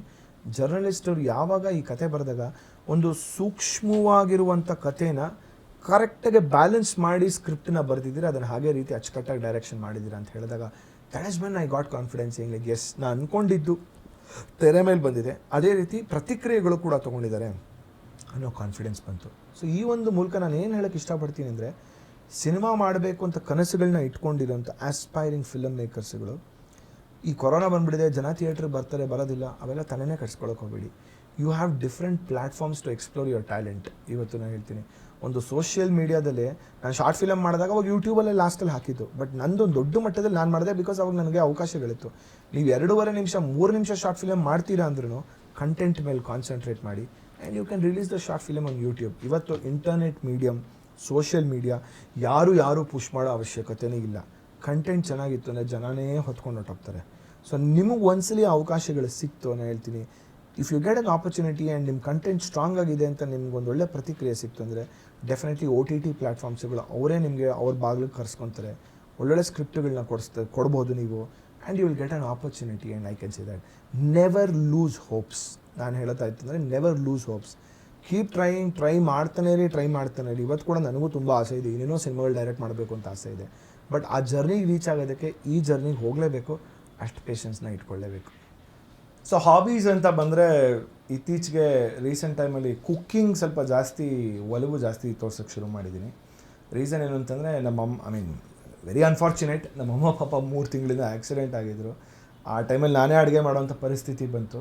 ಬಟ್ ಅಡುಗೆ ಮಾಡ್ತಾ ನನಗೆ ಗೊತ್ತಿಲ್ಲದಿರೋ ಒಂದು ಖುಷಿ ಸಿಗೋಕ್ಕೆ ಶುರು ಆಯಿತು. ದ ಬಿಗ್ಗೆಸ್ಟ್ ಸ್ಟ್ರೆಸ್ ಫ್ಯಾಕ್ಟರ್ನ ಕಳ್ಕೋಬೇಕು ಅಂದರೆ, ಸ್ಟ್ರೆಸ್ಸನ್ನು ಕಳಿಬೇಕು ಅಂತಂದರೆ cooking is the best mode ಅಂತಲೇ ಹೇಳ್ಬೋದು. ಯಾಕಂದರೆ ಯಾವಾಗಲೂ ಒಂಥರ ಫುಲ್ಲು ಇದಕ್ಕೆ ನೆಕ್ಸ್ಟ್ ಏನು ಉಪ್ಪು ಹಾಕಬೇಕು, ಇದಕ್ಕೆ ಏನು ಹಾಕಬೇಕು, ಅದಕ್ಕೆ ಹಾಕಬೇಕು ಅಂತ ಫುಲ್ ಕಾನ್ಸಂಟ್ರೇಷನ್ ಮಾಡ್ತೀವಿ, ಬೇರೇನೂ ಯೋಚನೆ ಇರಲ್ಲ. ಬಟ್ ನನ್ನ ಕುಕ್ಕಿಂಗಲ್ಲಿ ಒಂದು ಸ್ಪೆಷಾಲಿಟಿ ಏನಂದರೆ, ಹಾಡು ಕೇಳ್ತಾ ಮಾಡ್ತೀನಿ. ಕೆಲವೊಮ್ಮೆ ಸಿಕ್ಕಾಪಟ್ಟೆ ಖುಷಿ ಆದರೆ ಹಾಡು ಹೇಳ್ತಾ ಮಾಡ್ತೀನಿ. ಸೊ ಇಲ್ಲಿರೋರು ಶೂಟ್ ಮಾಡ್ತಿರಲ್ಲ, ಒಂದು ಹಾಡು ಅಂತ ಹೇಳ್ತಿದ್ದಾರೆ ಅಂತಂದರೆ, amateur singer, extraordinary speaker. So ಅಕಸ್ಮಾತ್ ನೋಡ್ತಿರೋಂಥ ವೀಕ್ಷಕರಲ್ಲಿ ಯಾರಾದರೂ ಸಿಂಗರ್ಸ್ಗಳಾಗಿ, ಮ್ಯೂಸಿಕ್ ಡೈರೆಕ್ಟರ್ಸ್ಗಳಾಗಿ, ಸೊ ನೀವೇನಾದ್ರು ನೋಡಿ ಇಷ್ಟು ಡಬಾ ಥರ ಹಾಡ್ತಿದ್ದಾರೆ ಅಂತ ಅಂದ್ಕೊಂಡ್ರೆ ನಾನು ಜವಾಬ್ದಾರನಲ್ಲ, ಇವ್ರು ಜವಾಬ್ದಾರು ಅಂತ ಹೇಳ್ತೀನಿ. ಎಸ್ಪೆಷಲಿ ಕಮಲಾಕ್ಷಿ ಇಲ್ಲಿ ಕೂತಿದ್ದಾರಲ್ಲ ಅವರು. ನನಗೆ ಹಾಡು ಅಂದಿದ ತಕ್ಷಣ ನಾನು ಹಾಡ್ತಿರ್ಬೇಕಾದ್ರೆ ಮುಂಚೆ ಸುಮಾರು ಜನ ಹೇಳೋರು, ಇವ್ನು ಯಾಕೆ C.S. ಸರ್ ಥರ ಇಮಿಟೇಟ್ ಮಾಡ್ತಾನೆ ಅಂತ ಹೇಳೋರು. ಬಿಕಾಸ್ ನನಗೆ C.S. ಸರ್ ಹಾಡುಗಳು ಅಂತಂದರೆ there is a different emotions connect ಆಗುತ್ತೆ ನನಗೆ. ಸೊ ಒಂದು ಹಾಡಿನ very simple man first of all. So ಹಾಡ್ತಿದ್ದಂಥ ರೀತಿ, ಆ ಹಾಡು ಎಲ್ಲೋ ಒಂದು ಕಡೆ ತುಂಬ ಮನಸ್ಸಿಗೆ ತುಂಬ ನನಗೆ ಒಳಗಡೆ ಇನ್ ಡೆಪ್ತಲ್ಲಿ I use to get connected. So ನನಗೆ ಮೋಸ್ಟ್ C.S. ಸರ್ ಹಾಡೋದೊಂದು ಫೇವ್ರೆಟ್ ಹಾಡು ಅಂತಂದರೆ, ಕಾಣದ ಕಡಲಿನ ಮೊರೆತದ ಜೋಗುಳ ಒಳಗಿವಿಗಿಂದು ಕೇಳುತ್ತಿದೆ, ನನ್ನ ಕಲ್ಪನೆಯು ತನ್ನ ಕಡಲನೆ ಚಿತ್ರಿಸಿ ಚಿಂತಿಸಿ ಸುಯ್ಯುತ್ತಿದೆ, ಎಲ್ಲಿರುವುದೋ ಅದು, ಎಂತಿರುವುದೋ ಅದು, ನೋಡಬಲ್ಲೆನೆ ಒಂದು ದಿನ, ಅದರಲ್ಲೂ ಕೂಡಬಲ್ಲೆನೆ ಒಂದು ದಿನ, ನೋಡಬಲ್ಲೆನೆ ಒಂದು ದಿನ, ಅದರಲ್ಲೂ ಕೂಡಬಲ್ಲೆನೆ ಒಂದು ದಿನ, ಕಾಣದ ಕಡಲಿಗೆ ಹಂಬಲಿಸಿದೆ ಮನ, ಕಾಣದ ಕಡಲಿಗೆ ಹಂಬಲಿಸಿದೆ ಮನ, ಕಾಣಬಲ್ಲೆನೆ ಒಂದು ದಿನ ಅದರಲ್ಲೂ ಕೂಡಬಲ್ಲೆನೆ ಒಂದು ದಿನ, ಕಾಣಬಲ್ಲೆನೆ ಒಂದು ದಿನ ಕಡಲನು ಕೂಡಬಲ್ಲೆನೆ ಒಂದು ದಿನ, ಕಾಣದ ಕಡಲಿಗೆ ಹಂಬಲಿಸಿದೆ ಮನ. ಸಾರಿ, ಅಕಸ್ಮಾತ್ ಎಲ್ಲರೂ ತಪ್ಪಾಗಿದೆ ದಯವಿಟ್ಟು ಕ್ಷಮಿಸ್ಬಿಡಿ. ಬಟ್ ಈ ಒಂದು ಹಾಡು ನನಗೆ, ಇದೊಂದು ಹಾಡು. ಇನ್ನೊಂದು, ಕೊಡಗನ ಕೋಳಿ ನುಂಗಿತ್ತ ನೋಡವ್ವ ತಂಗಿ, ಕೊಡಗನ ಕೋಳಿ ನುಂಗಿತ್ತ, ಆಡು ಆನೆಯ ನುಂಗಿ ಗೋಡೆ ಸುಣ್ಣಾವ ನುಂಗಿ, ಆಡಲು ಬಂದ ಪಾತ್ರದವಳ ಮದ್ದಳೆ ನುಂಗಿತ್ತ ರಂಗಿ, ಕೊಡಗನ ಕೋಳಿ ನುಂಗಿತ್ತ. ಈ ರೀತಿ ಸುಮಾರು ಇಮಿಟೇಷನ್ಸ್ಗಳು ಮಾಡ್ತಿದ್ದೆ ಆ ಟೈಮಲ್ಲಿ ನಾನು. ಸೊ ಸಿ.ಎಸ್. ಸರ್ ಹಾಡುಗಳು ತುಂಬ ನನಗೆ ಮನಸ್ಸಿಗೆ ಅಂದರೆ ತುಂಬ ಹತ್ತಿರವಾಗಿರೋಂಥ ಹಾಡು. ಅದಕ್ಕೂ ಒಂದು ಕತೆ ಇದೆ. ಸೊ ಪ್ರತಿಯೊಂದು ದಿವಸ ಸ್ಕೂಲಲ್ಲಿ 3 ಗಂಟೆಗೆ ಸ್ಕೂಲ್ ಬಿಡ್ತಿತ್ತು. 3:15 ಬಸ್ ತೊಗೊಂಡು 4 ಗಂಟೆಗೆ ಮನೆಗೆ ಬರಲೇಬೇಕು ನನಗೆ. ಯಾಕಂದರೆ 4 ಗಂಟೆಗೆ I have to listen to this song, then serial ನೋಡಬೇಕು. ಯಾಕಂದರೆ ಬಲು ದೂರದಿ ಹೊಳೆಯುತ್ತಿದೆ ಅಂತ ನಮಗೆ ಮಾಯಾಮೃಗ ಹಾಡು ಕೇಳಿದ್ರೇ ನನ್ನ ಡೇ ಶುರು ಆಗುತ್ತೆ ಮನೆಗೆ ಬಂದಮೇಲೆ. ಅಷ್ಟು ಮಟ್ಟಿಗೆ ಇತ್ತು ಅದು. ಮಾಯಾಮೃಗ ಎಷ್ಟು ಬೀರಿತ್ತು ಅಂದರೆ ನನ್ನ ಸಿನಿಮಾದಲ್ಲೂ ಕೂಡ ಮಾಯಾಮೃಗ ಹಾಡು that is the most key factor in my Kannada. ಗೊತ್ತಿಲ್ಲ ಸಿನಿಮಾ ಅಂತ ಹೇಳಿದ್ರೆ ತಪ್ಪಾಗಲ್ಲ. ಅಷ್ಟು ಮಟ್ಟಿಗೆ I am so attach to C S. Sir ಹಾಡುಗಳು. But thank you so much. ಬಂದಿದ್ದು ಖುಷಿ ಆಯಿತು ಇವತ್ತಿಲ್ಲಿ ಸ್ಪೀಡ್ ನ್ಯೂಸ್ ಕನ್ನಡ. ಸೊ ಬಹಳ ವೇಗವಾಗಿ ಬರ್ತಾ ಇದ್ದಾರೆ ನಿಮ್ಮ ಮುಂದೆ ಅತಿ ಶೀಘ್ರದಲ್ಲೇ. ಅಫ್ಕೋರ್ಸ್ ಯೂಟ್ಯೂಬಲ್ಲಿ ನೋಡ್ತಾ ಇದ್ದರೆ, ಇನ್ನೇನು ಸ್ಯಾಟಲೈಟ್ ಆನ್ ಏರಲ್ಲಿ ಅತಿ ಶೀಘ್ರದಲ್ಲೇ ಬರ್ತಾ ಇದ್ದಾರೆ. So wishing extremely very very very all the best. ಎಲ್ಲ ಒಳ್ಳೆಯದಾಗಲಿ. ಸೊ ವೇಗವಾಗಿ ಬೇಗ ಮೇಲಕ್ಕೆ ಇರಲಿ, TRPಗಳಲ್ಲಾಗಿರ್ಬೋದು ಎಲ್ಲ ನಂಬರಲ್ಲೂ ಕೂಡ ಬೇಗ ಮೇಲಕ್ಕೆ ಬರಲಿ ಅಂತ ನನ್ನ ಕಡೆಯಿಂದ ಆಶಿಸ್ತೀನಿ ಆ್ಯಂಡ್ ವಿಶಸ್ನ ಹೇಳ್ತೀನಿ. ಭಾಳ ಖುಷಿ ಆಯಿತು. ನೋಡ್ತಿರೋಂಥ ಎಲ್ಲ ವೀಕ್ಷಕರಿಗೆ ಮತ್ತೊಮ್ಮೆ ಸ್ವತಂತ್ರ ದಿನಾಚರಣೆಯ ಹಾರ್ದಿಕ ಶುಭಾಶಯಗಳು. ಕನ್ನಡ ಸಿನಿಮಾನ ನೋಡಿ, ಕನ್ನಡ ಸಿನಿಮಾನ ಬೆಳೆಸಿ, ಕನ್ನಡ ಸಿನಿಮಾನ ಉಳಿಸಿ. ಬೇರೆ ಸಿನಿಮಾಗಳನ್ನ ನೋಡಿ ಬೇಡ ಅಂತ ಅನ್ನಲ್ಲ, ಬಟ್ ಕನ್ನಡ ಸಿನಿಮಾಗಳು ಬಂದರೆ ಕನ್ನಡ ಸಿನಿಮಾನ ನೋಡಿ ಬೆಳೆಸಿ ಅಂತ ಹೇಳ್ತಾ ಕೇಳ್ಕೊತೀನಿ. ನಮಸ್ಕಾರ.